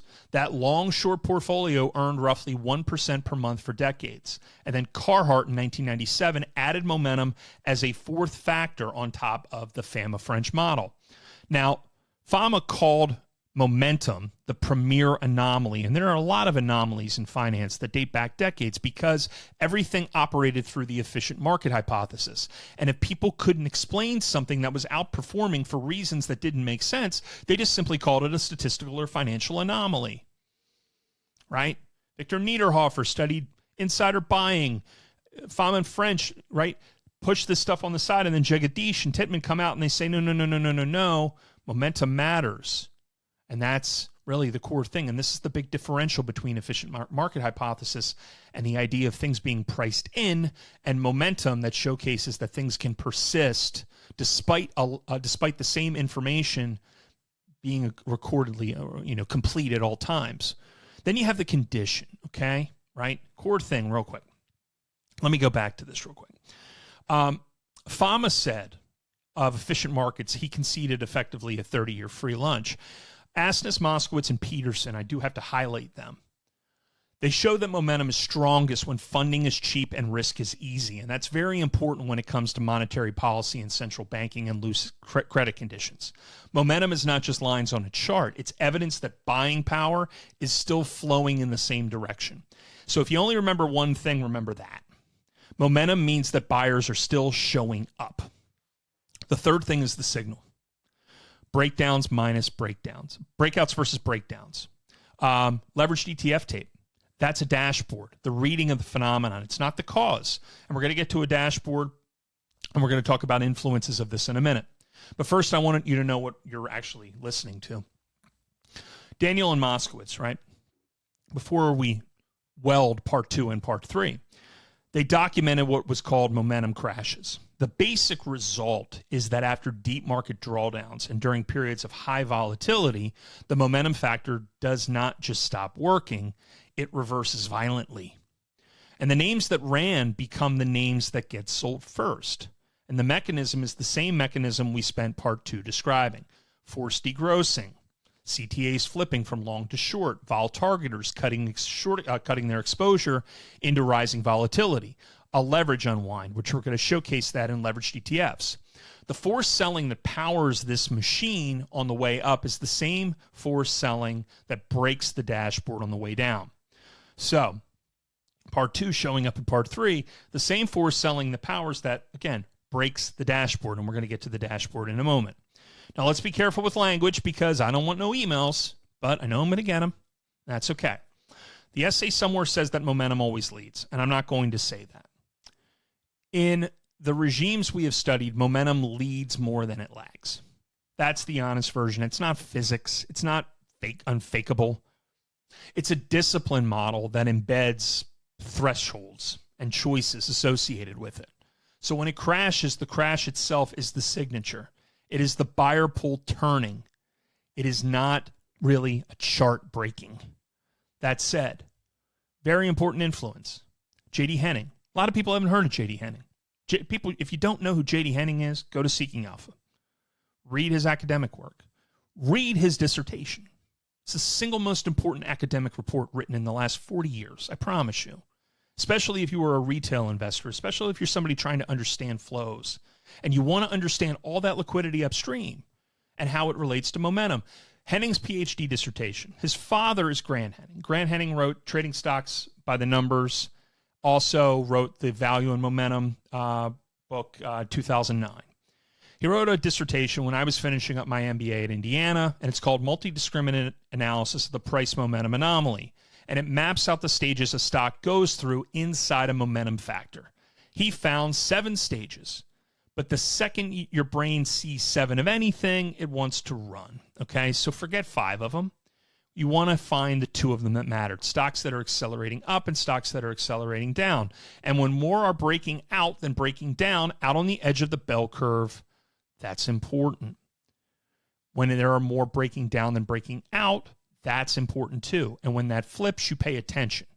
That is a phenomenon that is very critical to think about. And there's lots of different ways to measure this concepts of breaking out versus breaking down. And I'm going to show you a couple of ways. You can read his dissertation, which is fantastic. And it is an influence of a lot of the work that we have done in terms of how we analyze and assess not just his metric of individual stocks, but ultimately an influence of how I analyze what is known as cap weighting in the S&P 500. Because the cap weighting of the top stocks is more important than just simply the equal weight of equities in a system. We're going to get to that. But this is, again, the analyzing the 7 different movements and the predictive elements of momentum. And really what he's focusing on is Sector 6 and Sector 2. Positive acceleration versus negative acceleration stocks. And it gives you a number. And you take the number in 6 and you subtract the number in 2, and that gives you a very solid reading of what is happening in momentum in the markets and ties a lot to that machine. Now, that doesn't necessarily appear to be what Mr. Henning was attempting to do, but I am trying to weave these influences into one another and showcase that liquidity drives that machine, and that machine reflects into momentum and reflects into the performance of equities, and then, of course, opens up the bigger question of what is actually getting bought and what is actually getting sold. Now, the nice part here is you can run the same number on any sector. Semis, banks, anything. You just have to understand betas and what actually drives the individual stocks and what drives the individual sectors. And sometimes yield is far more important than beta is in another. But that said, each has its own public plus and minus score, its own crossover. And again, a lot of this will show up in leveraged ETFs as well, which we're going to give you a cheat sheet on. When a sector flips before the index, that is an early warning. So, once again, on January 28th, sectors were telling a story before the headline. And we're going to talk about how we sold on January 26th when our reading went neutral. And a few days later, all the leverage in the metals sector, gold, silver, collapsed. Silver fell from 120 down into the 60s. Well, as you'll see, we were out ahead of time. The same goes with April 7th. When that flipped, particularly the cap-weighted version of this, it showcased that this market momentum was returning despite all of the bearish calls around the war. The poor man's version of this is pretty simple because not everybody has Goldman CTA models. Not everybody has a prime broker position. Not everybody has dealer gamma estimates. Not everyone has a Bloomberg terminal. Okay? Not everybody has a guy named Lars whispering dealer gamma levels into their ear. Here's the poor man's version of this. You can't control Treasury issuance. You can't control repo. You can't control dealer hedging. You can't control global liquidity. But you can control whether you sit there like a lawn chair in a hurricane. Watch breadth. How many stocks are participating? Watch the 20 and 50-day moving average on leveraged ETFs. We're going to show you that in a minute. Watch equal weight versus cap-weighted signals, which is what we specialize in. Watch whether the speculative spring is stretching or starting to snap. This is not magic. This is a dashboard. You don't need to run the machine. You just need to know how the machine changes. Now on this, you can build a pretty simple tool, and all you really need to do is just look at the number of stocks that are up 5% on the week, up on the month, any percentage point, and beta 1 to 2. Take the number of stocks up on the month, 5% up on the month, 0% and up on the week 5%, beta 1 to 2, S&P 500. Just take that number, the positive ones, subtract the number that are down 5%, down on the month, beta 1 to 2. Is it positive or negative? Seriously, I know it sounds rudimentary, but the reality is that'll give you a nice little understanding of where we sit right now. Because when you start to see the breakdowns of those names and you start to see the number of stocks rising on the breakdown list, down 5% of the week, down on the month, beta 1 to 2, and a lot more of them have higher market capitalizations than the other side, that's a bearish sign. That's a problem. And we'll explain why in a moment. Core thing that you got to focus on here is bullish leverage, right? This is a triple bear ETN. For the FNGD. This is just a banknote. But as we will see, and as you can see in this chart, when this thing starts to rise above its 20-day and 50-day moving average, something bad is happening in the market. And the thing you're looking at explicitly here is late 2022. Above that 20-day moving average, guess what that spike is, that peak is late November, early November. That's gilt crisis mixed with that huge downturn with Meta, mixed with the bottom of the liquidity cycle. See that move down above that 20-day moving average in March of to start the year? That was momentum returning to the market in January under that 20 and 50-day moving average. And then when we push right above that move there in March, just above that 20, that's the gilt crisis. That doesn't show up in the FNGD, but it's going to show up elsewhere. Leveraged ETFs are not things that people pay a ton of attention to. It's usually something that people are speculating with or they're being used for hedging mechanisms. When the bullish leveraged ETF, the TQQQ, which is the triple Qs, 3x% return on the NASDAQ 100, using, of course, leverage and derivatives to actually replicate that. When the SXL is running hot against the semiconductors, when the FNGU, which is an ETN tied to FANG stocks, when that breaks below its 20 and 50-day moving average, the risk-on crowd is leaving. The mirror is the inverse leveraged ETN, or the FNGD, breaking above its 2050. The risk-off crowd is arriving. Mechanical, repeatable, and the same signature has lit up again ahead of COVID, the August 2024 unwind, the April 2025 stress. Once again, the FNGD breaking above the 20 and the 50-day moving average, and that coinciding with a lot of these momentum readings that we have. These are warnings, not prophecies, right? I don't own these things. I watch them. So the TQQQ, very important here, and we're going to talk about our signal. But on the NASDAQ, our signal went negative on February 21st, 2025. And it was confirmed by a move under the 20 and the 50-day moving average on the FNGD on the 24th of February that year. And nobody was warned and concerned about Liberation Day at the time. Nobody was talking about massive, potential trade crash. And even if they were, it didn't seem like we were too deeply concerned about it, because the worst of it obviously doesn't happen until April of that year. But you could see money was already moving. It was already moving before these became critical headlines, way before we hit the bottom of that market.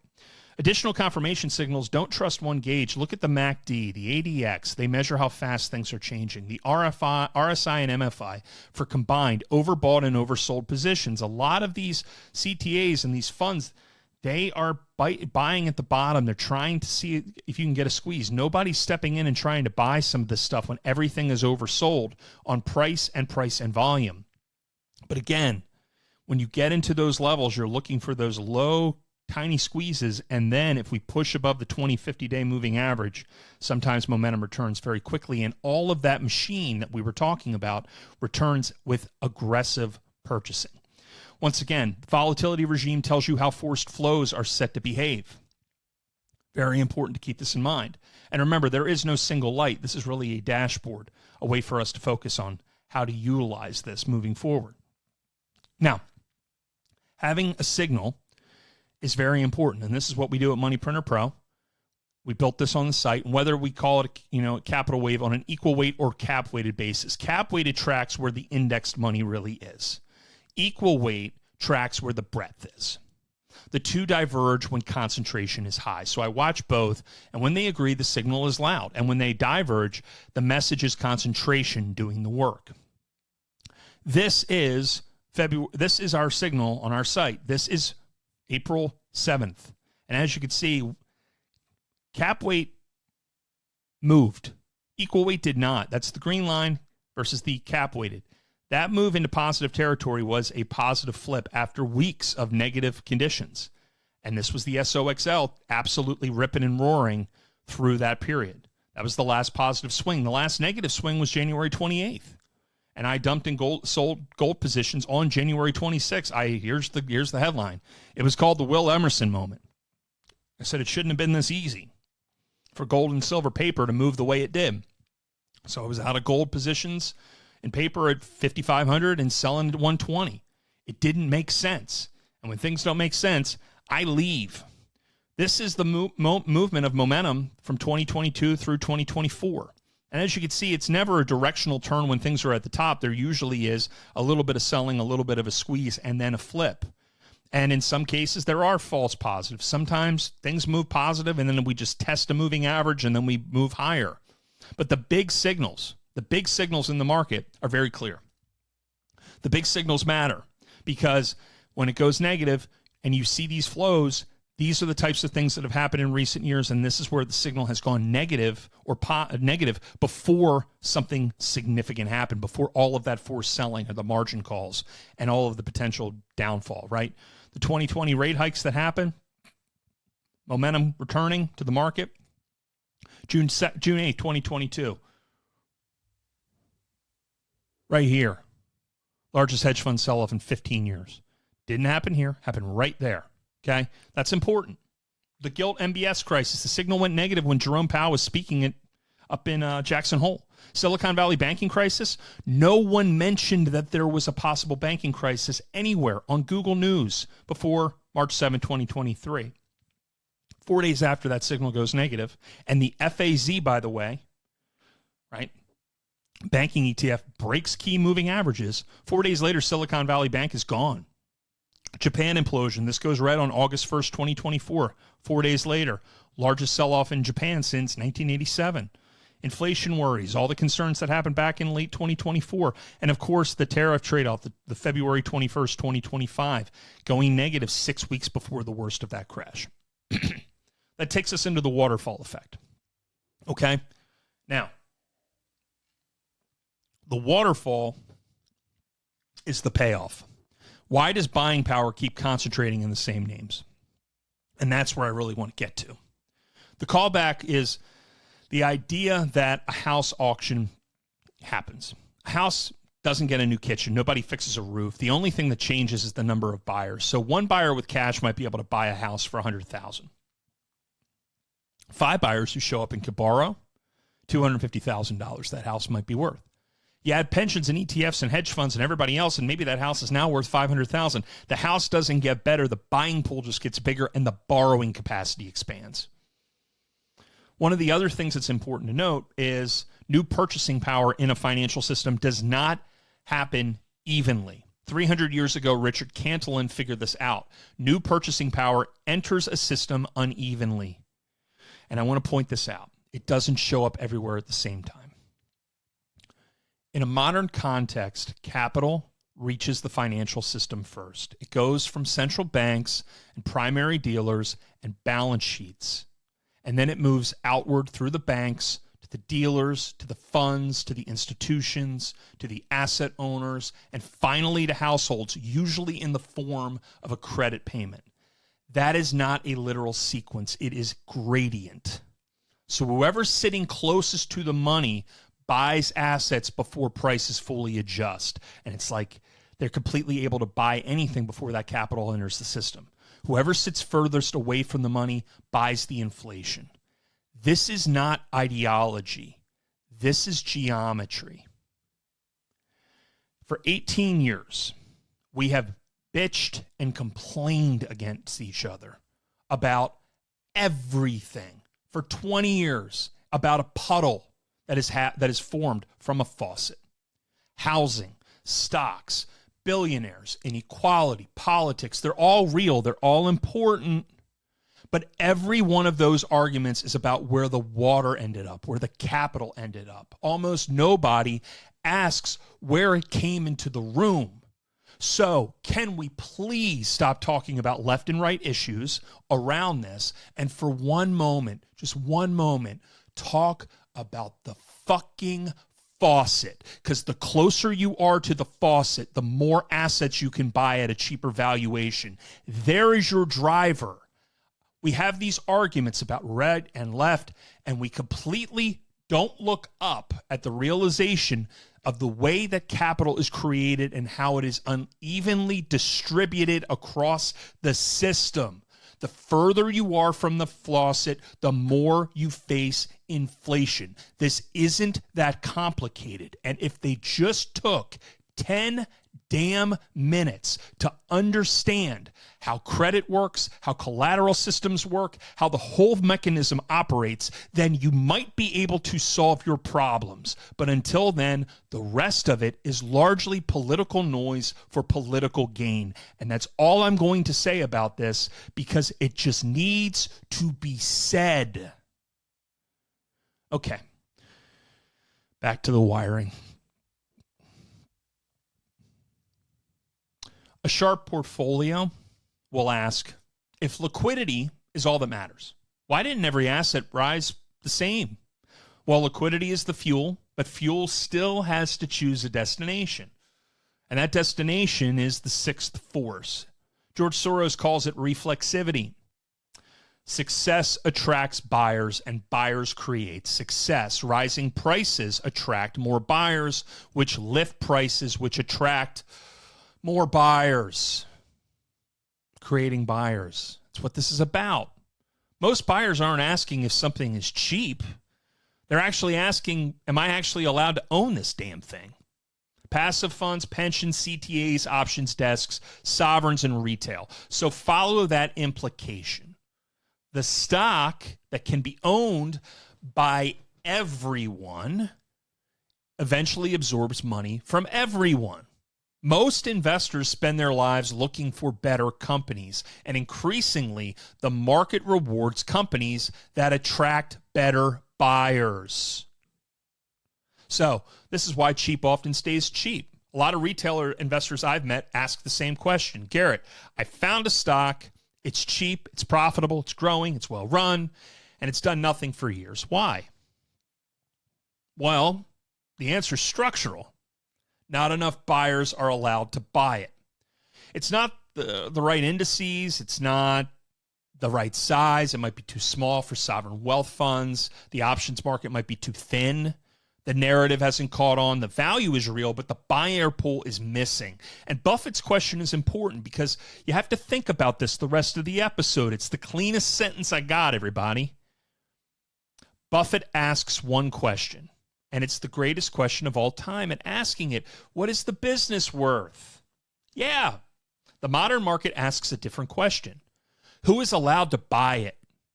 Buffett's question explains why an asset deserves capital. The liquidity and collateral question explains why it actually receives capital. Use one to choose what you own, but use the other to know when the crowd is structurally able to own it. Buffett explains why the asset deserves capital. Liquidity explains why it receives it. So why Nvidia? It's a great company, right? Okay. Why is Nvidia a great company? That's not the question. I'm going to ask a different question. Why does Nvidia keep absorbing capital? Why does Nvidia keep absorbing capital from every direction at the same damn time? The answer is partly in the chip. It has to be. If the fundamentals were fake, the buyer pool would not survive contact with reality. Nvidia's earnings are real. The AI build-out's real. The mode at the high end is extreme and real. And I could see that. Half of the room is yelling about it anyway. But the plumbing, the index eligibility, the options depth, every mandate that can hold the name explains why the capital kept arriving from so many directions at once. Fundamentals lit the match. Liquidity decided how much oxygen is in the room. And this is where we get into the every buyer asset. This is where the market starts behaving less like a waiting machine and more like a high school cafeteria with pension funds. An every buyer asset would be something that almost everybody is allowed to own. Index funds own it. Momentum funds chase it.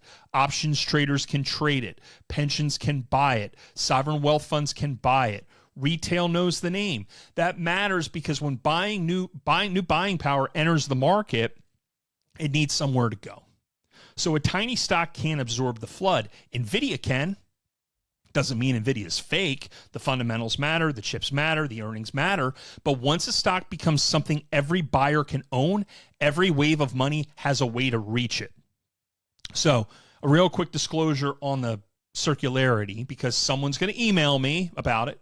Size helps create buyer access, and buyer access reinforces size. Okay. Nvidia did not win only because it became an every buyer asset.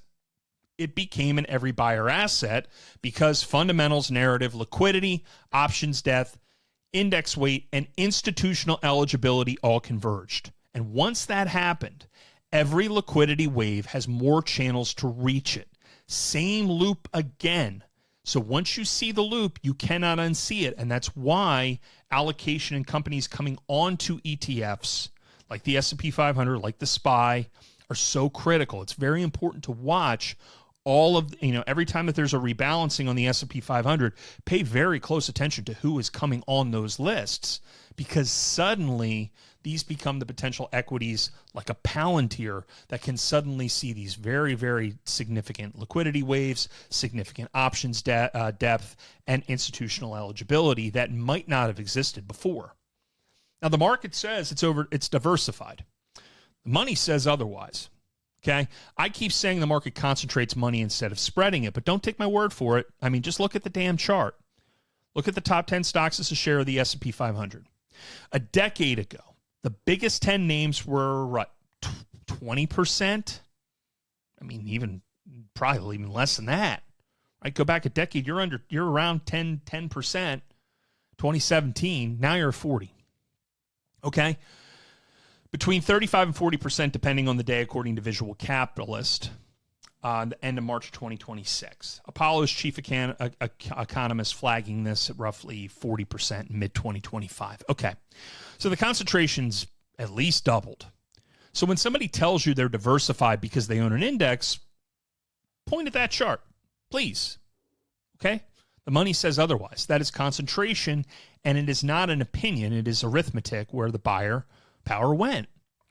Now, the every buyer test, and again, I'm going to cite Mike Green a little bit here on the passive flow components, but I want to test this out. I want to have a conversation with people about this and say, all right, let's test this concept of every buyer, all right? Demonstrated, not just explain it. Same liquidity wave hits two names. One is Nvidia, one is a random mid-cap. Only one can absorb it, and that is why concentration is not a fluke. It is structural. Nvidia passes the quality value test, high return on invested capital, great business, high moats. Warren Buffett should have bought it, but he didn't. Passive ETF flows, no problem, Nvidia. CTA trend flows, no problem, Nvidia. Momentum flows, absolutely not, especially those leverage funds, things like the SOXL. Happy to trade that. Sovereign wealth funds, yep, they won in the AI build out. Pensions, 100%. Options desks, give it to me. I want deep liquid pools with very tight spreads, things that I can trade zero date on. Retail, they're chasing it. So how many buyer pools? Everybody. Now pick a random mid-cap, I don't know, in consumer cyclical. Quality and value, yeah, that can show up, sure. But where are the passive flows? Very tiny weight, might only show up somewhere in the Russell 2000. CTAs not touching momentum, not really focusing there. Maybe small retail momentum traders will do it, but not the big funds. Sovereign wealth is not paying attention to a mid-cap in the consumer cyclical space. Pensions are probably going to be limited. They're going to be more focusing on things that are tied explicitly to the indexes. Options desks, probably wide bid-ask spreads. Might be 10 cents bid-ask. They don't want that. They want things in the pennies. Retail might have heard of you, but you better have a damn good reason to get retail into something when the hype is in the thing on the left. So how many buyer pools? Maybe one or two. So why does Nvidia win? Quality investors can own it. Passive can own it. CTAs can own it. Momentum can own it. Options desk have a deep enough chain to hedge it. Pensions and sovereigns can size it. Retail knows the name. It can be used for margin. It's wonderful. And at some point, a stock stops being a stock and it becomes an infrastructure for capital. That's not just earnings. It helps explains why it keeps winning. You can borrow 50% of your Nvidia stock. And so long as that support system remains there, that leverage exists there. And that leverage is how you build those portfolios of rehypothecated basis trades on one side and then leverage to the tilt on the right. And you build something that's 6, 7, 10 times levered, maybe even go up to 25. You might be mixed, right? You might be tilted maybe 2, 2.5 to 3 to 1 at the net. But if it goes wrong real fast, everything unwinds at the same time. That's what happened in 2025, in 2020, 2008. All correlations go to 1. Okay, so the ever buyer hypothesis. Let's test it, okay? The largest winners are typically the assets that satisfy the greatest number of buyer mandates at the same time. Now, some quant somewhere is going to run a regression analysis of this, and he's going to say, absolutely not. My data shows you're completely and totally wrong. And you know what? Come on the show. Come talk to me about it. Come show me your math, because I will share that analysis with 50,000 people. But I want to know, because the largest winners are usually the assets that satisfy the greatest number of buyer mandates at the same time. That's the hypothesis, right? The traditional value question is the company cheap? The better question in this system is, how many separate pools of capital are allowed to own this thing? Alphabet checks every box. I've wrote about Warren Buffett and the fact that he was buying this. And also, this is the type of stuff that momentum traders trade, the leverage funds are buying. And this is a stock that's in what, 1,600, 1,700 ETFs? So even quality investors increasingly might fit a stock like Alphabet. Once again, liquidity is the fuel, credit is the buying power, and concentration deciding where it's lands. Now, the opposite asset, flip the case, and a liquid name with a thin options market, not a big indices, hard for sovereigns and pensions to build. Even if it's genuinely cheap, it can't absorb global liquidity. And it's one of the reasons why you look at an energy market, and you got 20 to 30 names in the upstream oil and gas space that are trading under their book value. Why? Liquidity can't absorb it. This is why value traps persist. Who are the real people who would actually benefit from an upstream oil and gas name trading under book value? Probably a company like Exxon might want to buy it because it's cheap. Or Exxon may say, we have a better return simply by buying back our own stock. That's financialization for you at its finest. Okay, now, as we continue, one of the core things that I do want to continue to discuss is really the mechanism that is tied to broader market elements. And it's that idea of, like, why did my portfolio go absolutely nowhere? Well, the reason is likely this is personal, because many of you did what you were taught. You were taught the right thing. You were taught things in the 1990s that were basically what we were all taught. Buy cheap stocks, watch the valuation, buy good businesses, watch the mega cap runs for years. And you weren't wrong. You were just in the wrong field. And you were studying earnings and value while money was being allocated in an intermediate market by liquidity and leverage and concentration. And that is what this episode is for. Make sure you never end up as the exit liquidity again. The market is not one market. And this is the most important reframe in the episode, right? The most important conversation that we can have as we shift this portion, right? Everybody is there buying for completely different reasons. The retiree thinks he is in the same game as the hedge fund, and he's not. He's not even in the same universe. He doesn't even know that these other games exist. The biggest lie in finance is not that markets are rigged. The biggest lie is that everybody's playing the same game. And that's what has to be separated. If you are a value investor, you need to only think as a value investor, but you have to understand that you are operating in a system where there are other participants with other incentives and other goals, much different than yours. And in a world that rewards capital and leverage and all of the things that we're discussing, you can be left behind. Okay? That is important. Overall, again, people are buying for different reasons, and at the same time, they're doing it all inside the same prices. Markets don't seem to be following money. They seem to be following purchasing power. Okay? I used to say markets follow liquidity. The precise version is markets are following purchasing power. Purchasing power is not the same as money. It comes from cash, bank loans, margin, repo derivatives, securities-backed loans, and prime brokerage. And asset prices do not rise just because it was printed. Asset prices rise because the financial system manufactured additional balance sheet capacity, and that capacity went looking for something to buy. Let's move into the next important part, and these are the survivors, and this is when the machine breaks. Most people become forced sellers. Insiders are different, and this is in one of my other worlds I spent a lot of time in Indiana on.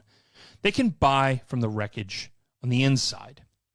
So when the machine breaks and it reverses, the order is mechanical. Leverage stops expanding, collateral values fall, margin calls appear, forced sellers hit bids. The same passive flows, dealer hedges, volatility targeting, the CTA programs that manufactured buyers on the way up now manufacture sellers on the way down. So some people become forced sellers. A few buyers are different, and that's who we're going to talk about. Insiders are very different, okay? Now, insiders are not always right. They're not magic, but they have a different information set and a different time horizon. They see their own order books, their financing conditions, and customers in real time. So when they're forced, and when that forced selling hits in the market in a downturn, insiders can choose to buy what they already know is going to be there in 5 years. That's why their footprint often clusters near major lows, especially when policy accommodation begins, and we're going to explain that. This is my favorite signal. This is the survivor signal. The people running these companies can see their own order books. They know before you do. So watch dollar for dollar insider buying versus selling the 5-day moving average. This is on SECform4.com. When it spikes, they are backing up the truck. And would you not know that on April 8th, 2025, at the height of the Liberation Day crisis, well, sure enough, we had the strongest insider buying to selling pattern since the beginning of December, all at the same time that there was a policy shift in terms of Trump calling things off and the Federal Reserve reducing its QT policy. And then we were right off to the races from oversold conditions. So when that line spikes, they're backing up the truck. They're not selling their stocks. They're putting their own cash on the line. And the crisis pattern bottom, this is very important too. Many short-term crisis bottoms since 2008 have clustered around three things at once. Oversold conditions, RSI under 30, MFI to 20, money flow index and relative strength index, both momentum oscillators. The one key difference is relative strength and MFI both involve price. MFI involves volume as well. Okay, the second is a policy response. The third is a wall of insider buying. So Lehman Brothers, stimulus, the beginning of quantitative easing. 2011 European scare, well, that was the European banking crisis. China 2016, devaluation of the yuan. 2019 repo crisis, the COVID response, the gilt crisis in 2022, the 2023 Silicon Valley bank crisis, April 2025. Okay, not every sell-off is the same, but there is a repeated signature. And if you look at the screen, and if you're not watching this, I'm showing the 5-day moving average of insider buying to selling over 5 days, going all the way back to 2008.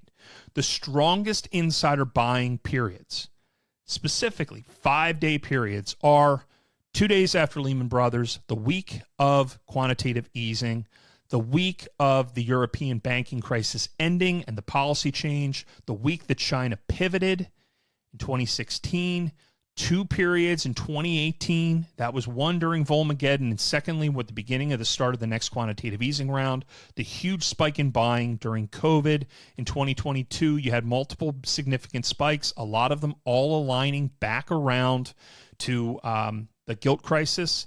You had a big spike in banks buying during the Silicon Valley banking crisis. Now, the spikes are getting smaller over time comparatively to these bigger events, but that's because these multiple sigma events are happening more and more than they used to, and these big drawdowns and policy accommodations continuing to parse into 12-month periods. A lot more support to the system and a constant source of support to the system, particularly post-COVID. Even in down markets, you can trade the rallies and the dump. A lot of bottoms show up oversold, RSI under 30, MFI under 20 at the same time. And when they line up with the policy shift and insider buying, that's a very good moment to be contrarian. You don't have to predict the news. You just have to recognize that signature. So again, let's talk about this real quick, how the machine looked in 2025 and 2026. And I'm just going to note, case studies in this situation are not a full statistical back test, okay? They are a map of the signature. So they show what the machine looks like when liquidity deteriorates, momentum breaks, forced selling appears, policy responds, insiders buy, and momentum recovers. But that is not the same as publishing a hit rate. I get it. The next version needs a scorecard, hits, misses, false alarms, and the times that I've looked like an idiot. And yeah, I've looked like an idiot sometimes. But the reality is the pattern is consistent. It keeps happening. And when you see things happen over and over again, you go, okay, maybe I should be the contrarian here. Maybe I should set tight stops. Maybe I should push a little bit more chips across the table. Maybe if my momentum signal turns positive at a time right after insider buying, right after all of these things have happened, maybe I should get out in front of this because I don't want to miss the rally, which is a story for a lot of people in the April and May period right now. So in 2025, right? Pretty simple. Okay. The first was the April 25 sequence that we walked through. The second is late 2026. Okay. In 2025, we started to sell off in February. There was a liquidity pocket and momentum turned negative on February 21st. Yellow on the 20th. Okay. We wrote about it. I didn't know what was leaving yet. I just knew something was leaving. You don't need a reason. You just have to respect the signal. And on the screen, I'm showing the headlines of that day. Yellow, probably nothing. This is a tricky day for markets coming off of new highs in the capital looking for a home. February 20th, 2025. February 21st, 2025, S&P 500 goes to red. But a move below the 20-day moving average and surging weekly 5% losers says the money is flowing somewhere. Okay. The confirmation is made with the crossover on the FNGD pushing above its 20 and its 50-day moving average on February 21st. And as I've said time and time again, nothing good seems to happen in these equity systems when the FNGD breaks above the 20 and the 50. And on this screen, I also have to the left an image of the break above the 20-day and the 50-day weeks and days before the crash hit on the Nikkei in August 2024. So as you can see, in the lines in February, a move above that line. We peaked out. I'm going to talk about that in mid-March. And then we squeezed, we broke above the 20-day, and then we went under the 20-day on the FNGD, and then we went right back above it within 24 hours, and that was where the real sell-off transpired. This is the type of pattern that is very comparable to what you see on the left side of the screen, which is the Nikkei crash. We saw this with the Silicon Valley banking sell-off, the gilt crisis, Archegos, COVID 2020. We've seen this a lot of patterns going as far back, if you were to stretch it out on the S&P 500, to 1929. This is kind of a crash pattern that does resolve, and that's why it's very important to pay attention to 20 and 50-day moving averages, particularly things that are tied to more mechanical buying and selling strategies. So again, under the 20-day moving average, a surge in 5% losers, the leverage inverse fund crossed its 50. That aligned with negative momentum. Money was going somewhere, but it was not into stocks. On March 12th, we hit a point where we had no buyers. We had no breakout stocks. And that, again, goes back to our analysis of our equal weight cap weight. We had no insight. We had nobody stepping in and buying a wave. We had a really bad week. Typically what happens when you get into these periods where there is not any significant buyer or capital flowing into any sector, that can be the size of a squeeze coming. So we said on March 12th, a squeeze is coming. And from March 12th, we squeezed all the way in low volume to March 28th until we got back to our 20-day moving average. and the FNGD cracked above, and the S&P 500 went back under its 20, and that's where the real selling transpired of the next 2 weeks, okay?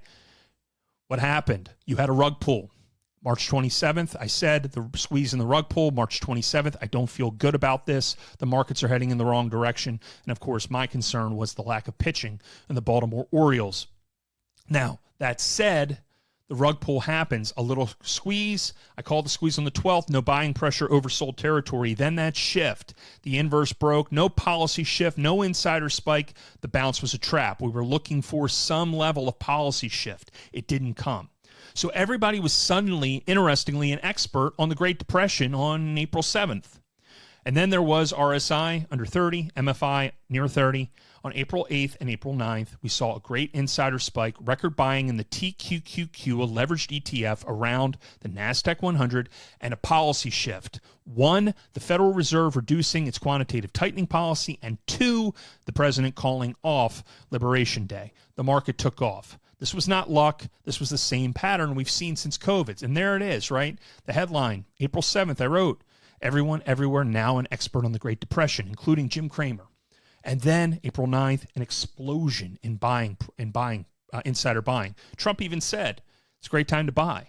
And then a couple of weeks, right? He goes on Truth Central, says buy. The insiders did that. The huge jump in buying to selling ratio, the optimism manufactured in Q, and then the FNGD and broader momentum.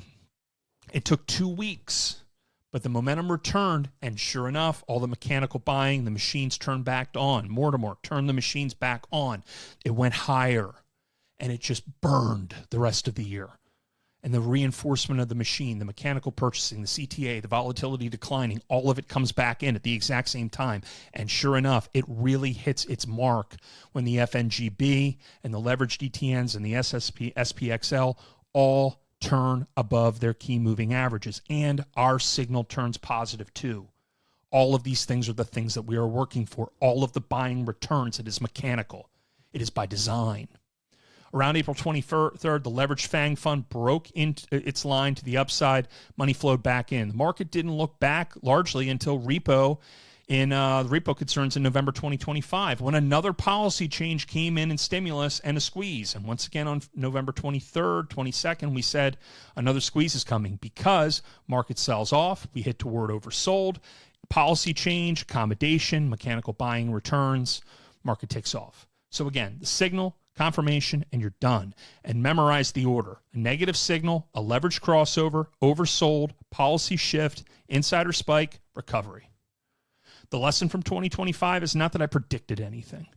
It's the point is that the machine leaves a signature. Deterioration, a failed bounce, forced selling, a policy response, insider buying, momentum recovery.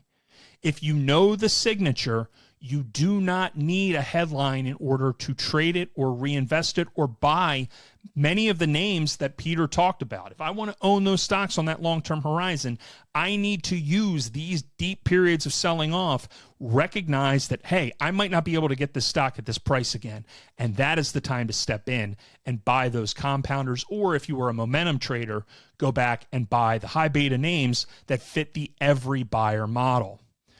In 2026, well, this happened, okay?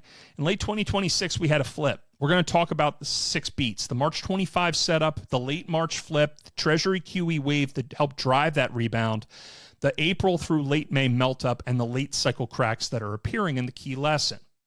So on March 25th, 2026, the tape was locked to verified sources, okay? So geopolitics on top. The New York Times reports that the Treasury's delivered a 15-point Iran peace plan to Pakistan, okay? All right, the market tape on March 25th per Investopedia was that major U.S. indices were closing slightly higher, okay? At the time, WTI was at 91, Brent was at 98, the 10-year Treasury fell to 4.33, and Bitcoin traded around 70,900. Moody's Analytics raised its recession odds to nearly 49%, okay? On top of that, Ares Strategic Income saw a huge downturn in its net asset value, 11.8% redemption request. Ares honored the 5% quarterly cap. Again, big deal at the time. Apollo, again, 11% requested, a lot of money that they had to cap. BCRED, 7.9% requested, had to cap at 7%. Some Morgan Stanley analysts cited by CNBC and CFO Brew expected direct lending defaults to move to 8%. Larry Fink, paraphrased by BBC, said, live with private credit volatility. This is the asset class now. Okay, so all of that happens. And then all of a sudden, all this bad news, the market turns. And this is important. It's important because at that time, our economic conditions index actually turned. Remember, we talked about the relationship between the economic conditions index and the S&P 500? It turned positive. And I want to flag that because it's important to note that, again, that is at the Chicago Federal Reserve, that period of time was oversold and, as we're going to see, a little bit of policy accommodation in that the Treasury general account started to draw down. It was end of quarter. There was capital on the sidelines too. That's, of course, very important. But it was a week and a half later, right? The squeeze picks up, right? Capital Wave, our score flipped positive on April 6th. We issued a squeeze warning after the MOVE index collapsed around April 6th. The same pattern as the April 2025 bottom appeared. Oversold, policy shift, footprint reversal. I didn't need a headline. The signal flipped fast. People are saying, what policy are you talking about? Again, May 2026, quarterly refunding, $125 billion offered to refund $83.3 billion of privately held notes and raised $41.7 in new cash from the Treasury.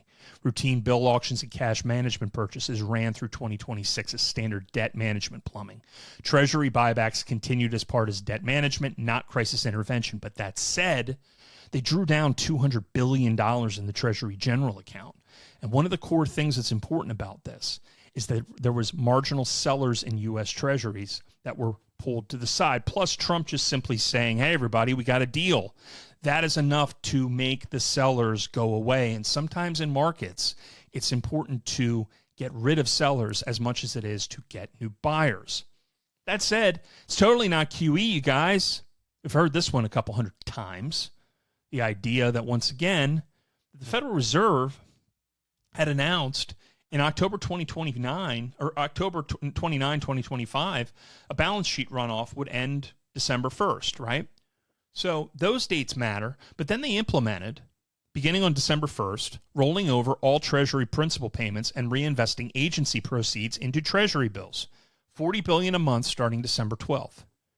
$40 billion a month. And Lynn Alden called this the quiet print, adding somewhere between with the Treasury and the Fed, somewhere upwards of $650 billion upwards, possibly less, but in that range, to the system over the 6 months from October through March.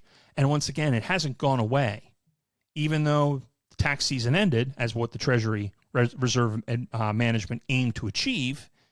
They still went to $25 billion. Now they're going to $10 billion. They're scaling that back, but they managed and preserved the reserve system. It wasn't QE by the traditional decision, but it was to ensure that there was not a run on banks, and it was also to ensure stability in the market. Same room, different plumbing.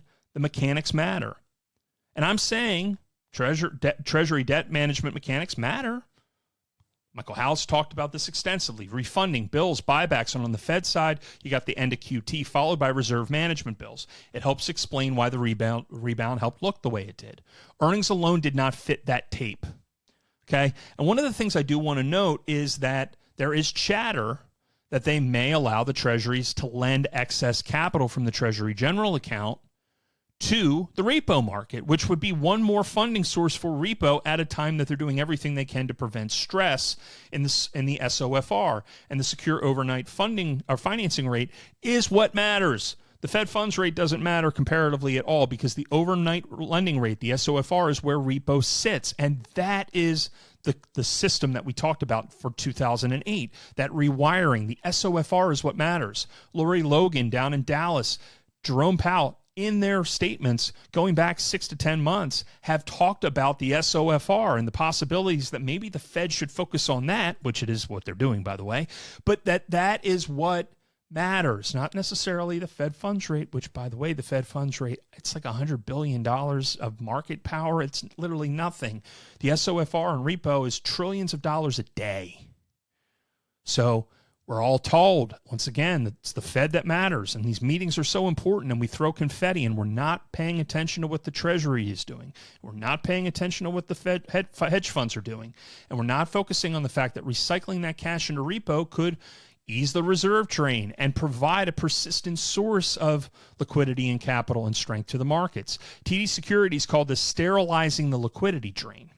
This would be an unusual expansion of Treasury's active cash management role, but cash management is no longer background plumbing. It is part of how this system operates. And then in April, we had a melt-up. We had a regime that was clear. The S&P 500 pressed toward all-time highs. AP reported the May 29th close at 7,589.6, a ninth straight weekly gain, up 10.7 year to date. Our capital wave score, and I want to flag that because that's our indicator, picked up multiple AI and semiconductor names as breakout started to run. And we'll mention a couple of them because these were names that were mechanical purchases, things that just melted up. This was not just retail and earnings. You had Intel, AMD, Datadog, Qualcomm, Micron, and Oracle. They're examples. But the exact percentage moves I cited in earlier notes, again, I'm treating them as illustrative unless I compare them with a dated market data print on the next pass, next time we have this conversation. This was not fundamentals alone. This was the machine buying. Again, this is a machine buying, machine printing buyers off Treasury bills, the buyback program, AI flow out, AI flows, and the bid that comes with every financing economy. Now, I've really been going for a while, but we got to wrap this up and keep going. We got a little bit more to go. So this was all happening despite the fact that core CPI is at 3.8. By late May, traders had scrubbed out Fed cuts and now are setting rate hike expectations. The 30-year traded above 5 in late May. And again, the 10-year was continuing to run. And then on May 12th, a South Korean presidential policy advisor suggested that they tax AI infrastructure and did it on a Facebook post. This wasn't even policy, and the KOSPI fell as much as 5%. Meanwhile, oil prices pushing higher, which push inflation expectations higher, which pressures bond yields and impacts the MOVE index. So again, oil, WTI, all these things were happening, and the lesson is that the Treasury debt mechanics, the buybacks, the refunding, and the Fed's sequence helped explain the rebound, and cross-border capital has written about this extensively. The flip came through plumbing, not through fresh earnings. Do not watch just the FOMC. You have to watch Treasury bills and the buyback program and the New York Fed desk schedule, and especially the SOFR. Now, again, I want to point this out. I'm not claiming Treasury single-handedly caused the rally. I'm claiming the flip is more legible through plumbing than it is through earnings. So the practical takeaway is, watch these other things. And when the cracks do show up, inflation prints, duration stress, and AI, trial balloon, oil prices, they show up in the bond market before they show up in the equity tape. These are different fuses, but it is the same powder keg. And every print here is dated to its source. And we've talked about it when we go back to this, okay? Now, the last thing to talk about is the lifeguards, okay? Why does the cycle keep restarting? Because policy is organized around preventing debt deflation and preserving the financial stability, okay? That is the prime directive. Stop debt deflation at all costs and do what must be done in order to prevent instability in the bond markets. That's why we had QE in the first place. That's why we did QE2, QE3, QE4. In fact, Kevin Warsh, who is the Fed chair, has said back in 2010, even though he voted for QE2, he said that we have permanently distorted the value perception of the bond market. And then he retired or resigned 3 weeks later. And now he runs the damn thing again. So this is very important to note. The modern financial system is organized around one prime directive: prevent a debt deflation spiral. Debt deflation destroys banks, pensions, tax revenue, governments. It impacts the value of housing. It impacts the value, the notional value of income. Every major institution is incentivized to stop it. You don't need a spreadsheet to see this stuff. You just need a spreadsheet. You don't have to memorize 20 acronyms. You just have to recognize the rule. Once again, when debt deflation threatens, liquidity is added, collateral is supported, leverage is stabilized. We've seen it over and over again, 15 years. QE, TGA drawdowns, bill heavy issuance, the focus on the front end of the curve rather than trying to lock up capital in the 10-year bonds and 20-year bonds and 30-year bonds. Buybacks of the Treasury, where they take illiquid bonds, buy them, and then move to the front end of the curve, making sure that the person who held those bonds now can actually access cash to go buy something else. BTFP, completely different thing. Again, they've helped the banks get access to capital when the underlying bonds that they had were underwater and the actual true value was down. The Bank of Japan and the PBOC have intervened multiple times. The ECB has been involved, the European Central Bank. These are all different names, but they have the same objective: stop the spiral and ensure stability. They fear deflation more than they care about inflation, and they recognize that the writing is on the wall. So they are calling out all the stops, and even though these things are not known as QE, they aim to achieve the exact same outcomes that otherwise QE would have. Stabilize it. Who gives a damn about inflation? Who really gives a shit about the jobs market? Nobody's pretending that they do. This is one of the great disconnects of our time. There is an incentive for these people to maintain power, and they have to do whatever they have to do. The tools change every cycle. The objective never really does. And here's the other thing. I keep talking about Japan. I talk about it a lot.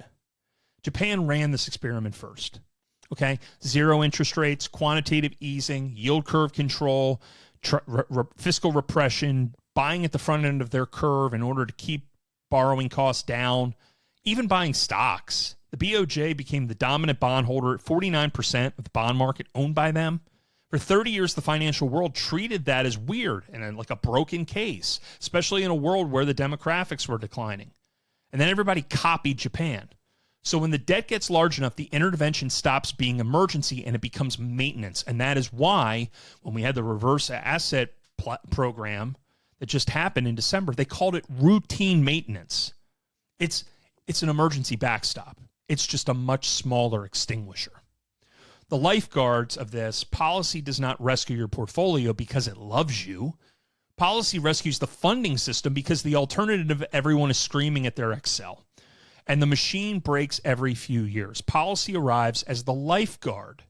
They aren't rescuing your stock portfolio. They don't even know who we are. They're rescuing the funding system that the stock portfolio sits on top of.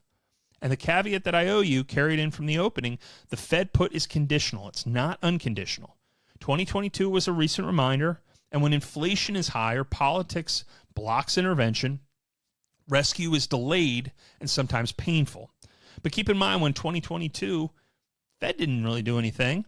The Bank of England did. Very important to keep this in mind. So, again, look at the 2026 cracks from the case study. CPI, 3.8%, a divided FOMC, most divided in 30 years. Futures briefly pricing a December hike, a 30-year above 5%. That's exactly the regime where the put can fall. Policy will probably show up, but policy can also be late, and people may sell everything in a panic. Both things can be true at the same time. Well, we want to watch what's going on with the Treasury. The Treasury is a lot more involved. The TGA, that spend the cash balance sheet down and reserves flow into the system. Bill heavy issuance. Again, we've talked about this. Short-term bills near cash, keep collateral and funding turning over. Buyback programs, swapping old liquid bonds for fresh issuance, same size, faster profile. Refunding composition. Every quarter, how much to borrow and at what maturity. These are conversations that we can follow. Extraordinary measures. Thank you, Janet Yellen. The debt ceiling moves that free borrowing capacity and drain the Treasury general account, and that money goes back into the financial system. And of course, Treasury Fed interaction, the bill issuance plus the Fed reinvestment that can keep reserves flush. Even if the Fed is not doing QE, they may be doing something very supportive, which is just allowing that cash that rolls off at the end to just reinvest it, or taking anything that they earn and reinvesting it back into the treasuries. When they add collateral, prices respond. These are the receipts, okay? 4 times in 5 years, policymakers expanded collateral or liquidity, and asset prices responded right after. That's not a theory anymore. This is just a track record. Okay, stocks went vertical after the March low, after the COVID backstop. In 2021, the stimulus was spent, the TGA drawdown happened, liquidity surge, indexes ran to records. And I will remind you, it was a concentrated number of stocks in the S&P 500. The Russell 2000 didn't do much in 2021, but those very concentrated names, all those things that fit the every buyer hypothesis, they all moved much, much higher.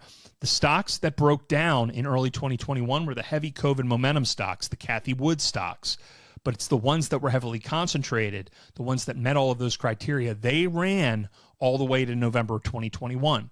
In 2023, the SVB backstop, the BFTB plus the bill surge, the bank panic faded, the stocks rallied to the year end, and in 2025, the TGA drawdown into a stress tape reserves rose and the sell-off reversed. So keep this in mind. The Fed isn't the money printer. The system is the money printer, and you have to judge the system by the outcomes. Most people think that's the money printer. It's not. Yes, banks print credit, repo prints balance sheet capacity. Collateral chains will amplify it. The Fed is the institution that shows up when the printers elsewhere break. It is the purchasing power machine. The market is not a voting machine. Forgive me. The market is not a voting machine. It is not a weighting machine. It is a purchasing power machine. So once you understand how purchasing power gets created, you start seeing the same movie elsewhere. Now, I want to be careful and I want to be precise about a lot of this stuff because I think it's really important just that we ensure that we know that at the end of the day, there are a lot of things and how things interact, okay? And I want to note this. I didn't discover most of these ideas, okay? Like 95% of them. Again, I focus on insider buying. I focused on the 5-day moving average. I focus on the momentum stuff, downstream, the cap-weighted work, looking on the signals. I focus on public policy, right? I focus on the Fed and dig into the relationship between insider buying and policy. But most people specialize in one piece of the machine, and I lived there for a long time. Buffett focused on value. Fama focused on efficiency. Giannakopoulos, forgive me, I'm going to sneeze. Giannakopoulos said leverage. Minsky on instability. Soros on reflexivity. Borio was credit cycles. How is liquidity? Shin is balance sheets. Minsky is instability. Pazar and Meerling were collateral. Henning, momentum. Each one studies an organ, right? This framework is the organism. And my job was the connective tissue of this conversation. So you can see, right? They all ask different questions. Buffett asks, what's this worth? Fama asks, what information is already priced in? Leverage on Minsky, he says, what happens when borrowing expands? Soros will say, how do rising prices attract more buyers? Howe will say, where does the money come from? Posner will say, how is buying power created? Meerling might say, how does money view connect to repo? Shin might say, how do rising assets create more lending? Borio might say, why do booms and busts repeat? Giannakopoulos says, how does leverage move prices without earnings moving? And Henning says, how can we observe liquidity in motion? The practitioners who helped me see this and kind of encouraged me, not necessarily told me to do it, but through their conversations and listening to them talk, I started to ask this question. Josh Brown, in our conversation, the structural retirement demand, the pensions, the 401ks, and the permanent bid from financialized savings. Tom Lee talking about breadth and positioning and institutional demand and margin debt and how buyers actually show up in market. Druckenmiller going back, talking about things that happened in the 1980s with liquidity and the dominant force. And then also Druckenmiller talking in 2018 with Real Vision about momentum and about algorithms and CTAs and machine buying and how trend was under pressure because of new forces that were not there for 3 decades. My father-in-law, Tim Melvin, we had long explored the value and momentum bell curve, the ideas that are outside of the 95% of the mainstream and the different types of strategies that exist that persist and the debates that we have had and the conversations that we have had over time in understanding value value. And going back to my conversation with Peter, I mean, the idea right now is that this market has been forged by all of this mechanical elements. And that is one of the reasons why we end up in a situation where Berkshire Hathaway is trailing the market at the worst level that it has since 1999. And maybe that corrects, and maybe we start to see the mechanical force selling and that Buffett ultimately wins. We don't know what that answer is, but we do know that momentum has really been beating the hell out of value investing for a period of time. And that is conflicting for a lot of investors. And it's one of the reasons why I think it's important to continue these conversations. So once again, if there's something wrong in one of these slides, tell me. I'm not trying to debate you. I just want to know what the hell's wrong, because I'm, again, trying to figure out what has happened and how this market has changed so dynamically since 2008 and post-COVID, and what used to work and what works now. Finally, I do want to cite Mike Green, because passive flow is mechanically concentrated into the largest caps, and that is empirically supported. That would suggest, kind of living in the mechanism of the every buyer. And again, he has empirical support. I have a thesis, and that's something that must be tested. So again, I didn't invent any of this stuff. Okay. I didn't discover liquidity, repo, leverage, reflexivity, efficient markets, or the structural demand idea. I just connected everything. And I wanted to showcase to my audience that there's something bigger than what we've been told, and that our CFA documents and that our MBAs, they're all incomplete. And it's my job, just as a journalist and also as an economist, and also just naturally curious, of trying to actually understand how something works. And it's very clear right now that everything that we believe, it's not working. What we taught 30 years ago. And that's the problem, and that's the challenge, and that's the point of what are we missing? What are we missing? Let's have that conversation. Because again, one column of the episode is genuinely mine, and it's the 4 lines. The system creates buyers, and momentum is evidence, not cause. And the market doesn't spread money evenly; it concentrates it. And again, insider buying and the connectivity that is tied to things as simple and subtle as policy decisions and how we start and try to recognize things. Okay, that's very important. I focused heavily on insider buying, public policy, quantitative momentum as timing and hedging mechanisms. And again, are every buyer assets where capital eventually meets? That's what the discussion can be. Buffett asks, what's it worth? And we're asking, who can buy this stuff? Okay, so what would make me wrong? Well, one, publish a signal sequence in advance. And if it racks up repeated false positives, then I'm wrong. If someone shows buyer breadth adds nothing beyond size, earnings, and index weight, great, come on the show. If insider buying stops clustering near stress lows, the survivors section weakens. If liquidity deteriorates, momentum deteriorates, policy doesn't respond, and markets keep rising anyway for a sustained period, I'm wrong. If fundamentals alone explain concentration better than buyer access, the waterfall section falls apart. A framework without a kill switch is a religion, and I'm not running a religion, okay? And I want to just point all of that out. The bonus question every quant wants to ask, if mechanical buying is this predictable, why not be arbitraging it anyway, right?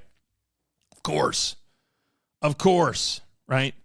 Well, once again, the thing I will note about this, and I think that this is very important, right? This is not edge that nobody sees the signal. The edge is that not everyone can act on it. So you've got mandates and leverage limits and risk limits and client flows and liquidity needs and taxes and career risk. And they're all obvious trades from being neutralized at scale. And people have called this limited arbitrage capital. I call it adults having jobs, but the next step is not more storytelling.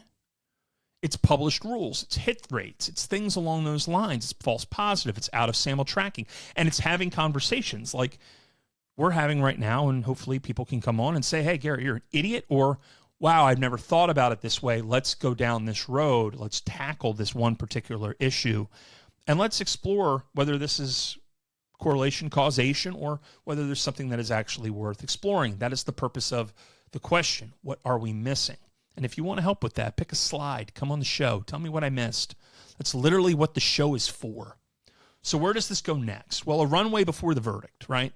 Because I want to be honest, very important. First open question. Where does the marginal seller come from when the cycle turns? And I've spent this episode mapping the buyer side. The The seller side is much less mapped. It's actually more difficult. Forced selling from margin calls and volatility targeting is part of this. But who else gets pushed? Well, these are conversations that need to be had. The second question, which asset classes break first when the manufactured buyer engine runs in reverse? Credit spreads, long duration Treasury, single name volatility, US dollar. All of these things are important. And who's noticing what? Different breaks would route through the system in a lot of different ways. And again, that would be future episodes and future conversations. The third is an open question, and this is the one that matters most. Who are the human beings sitting at the levers? And what are their incentives? People in Treasury, debt management, the Fed, the primary dealers, the boards authorizing buybacks, the frameworks explaining the rules. It does not explain the people. And future episodes hopefully will work each of those questions into the show. What are we missing is going to keep asking that question for a while. I'm going to finish this. And finish right here. I spent 20 years looking for a villain, a banker, politician, hedge fund manager, somebody. You know what I found? Incentives. And underneath the incentives, collateral. So here is where the whole thing moves into one chain. The system creates buyers. The buyers create prices. The prices attract capital. The capital concentrates. The policy restarts the cycle. And that is the machine. And I spent 20 years trying to understand the humans that were doing it all. And what I really found out at the end of the day was that this was all, the whole time, just one big machine.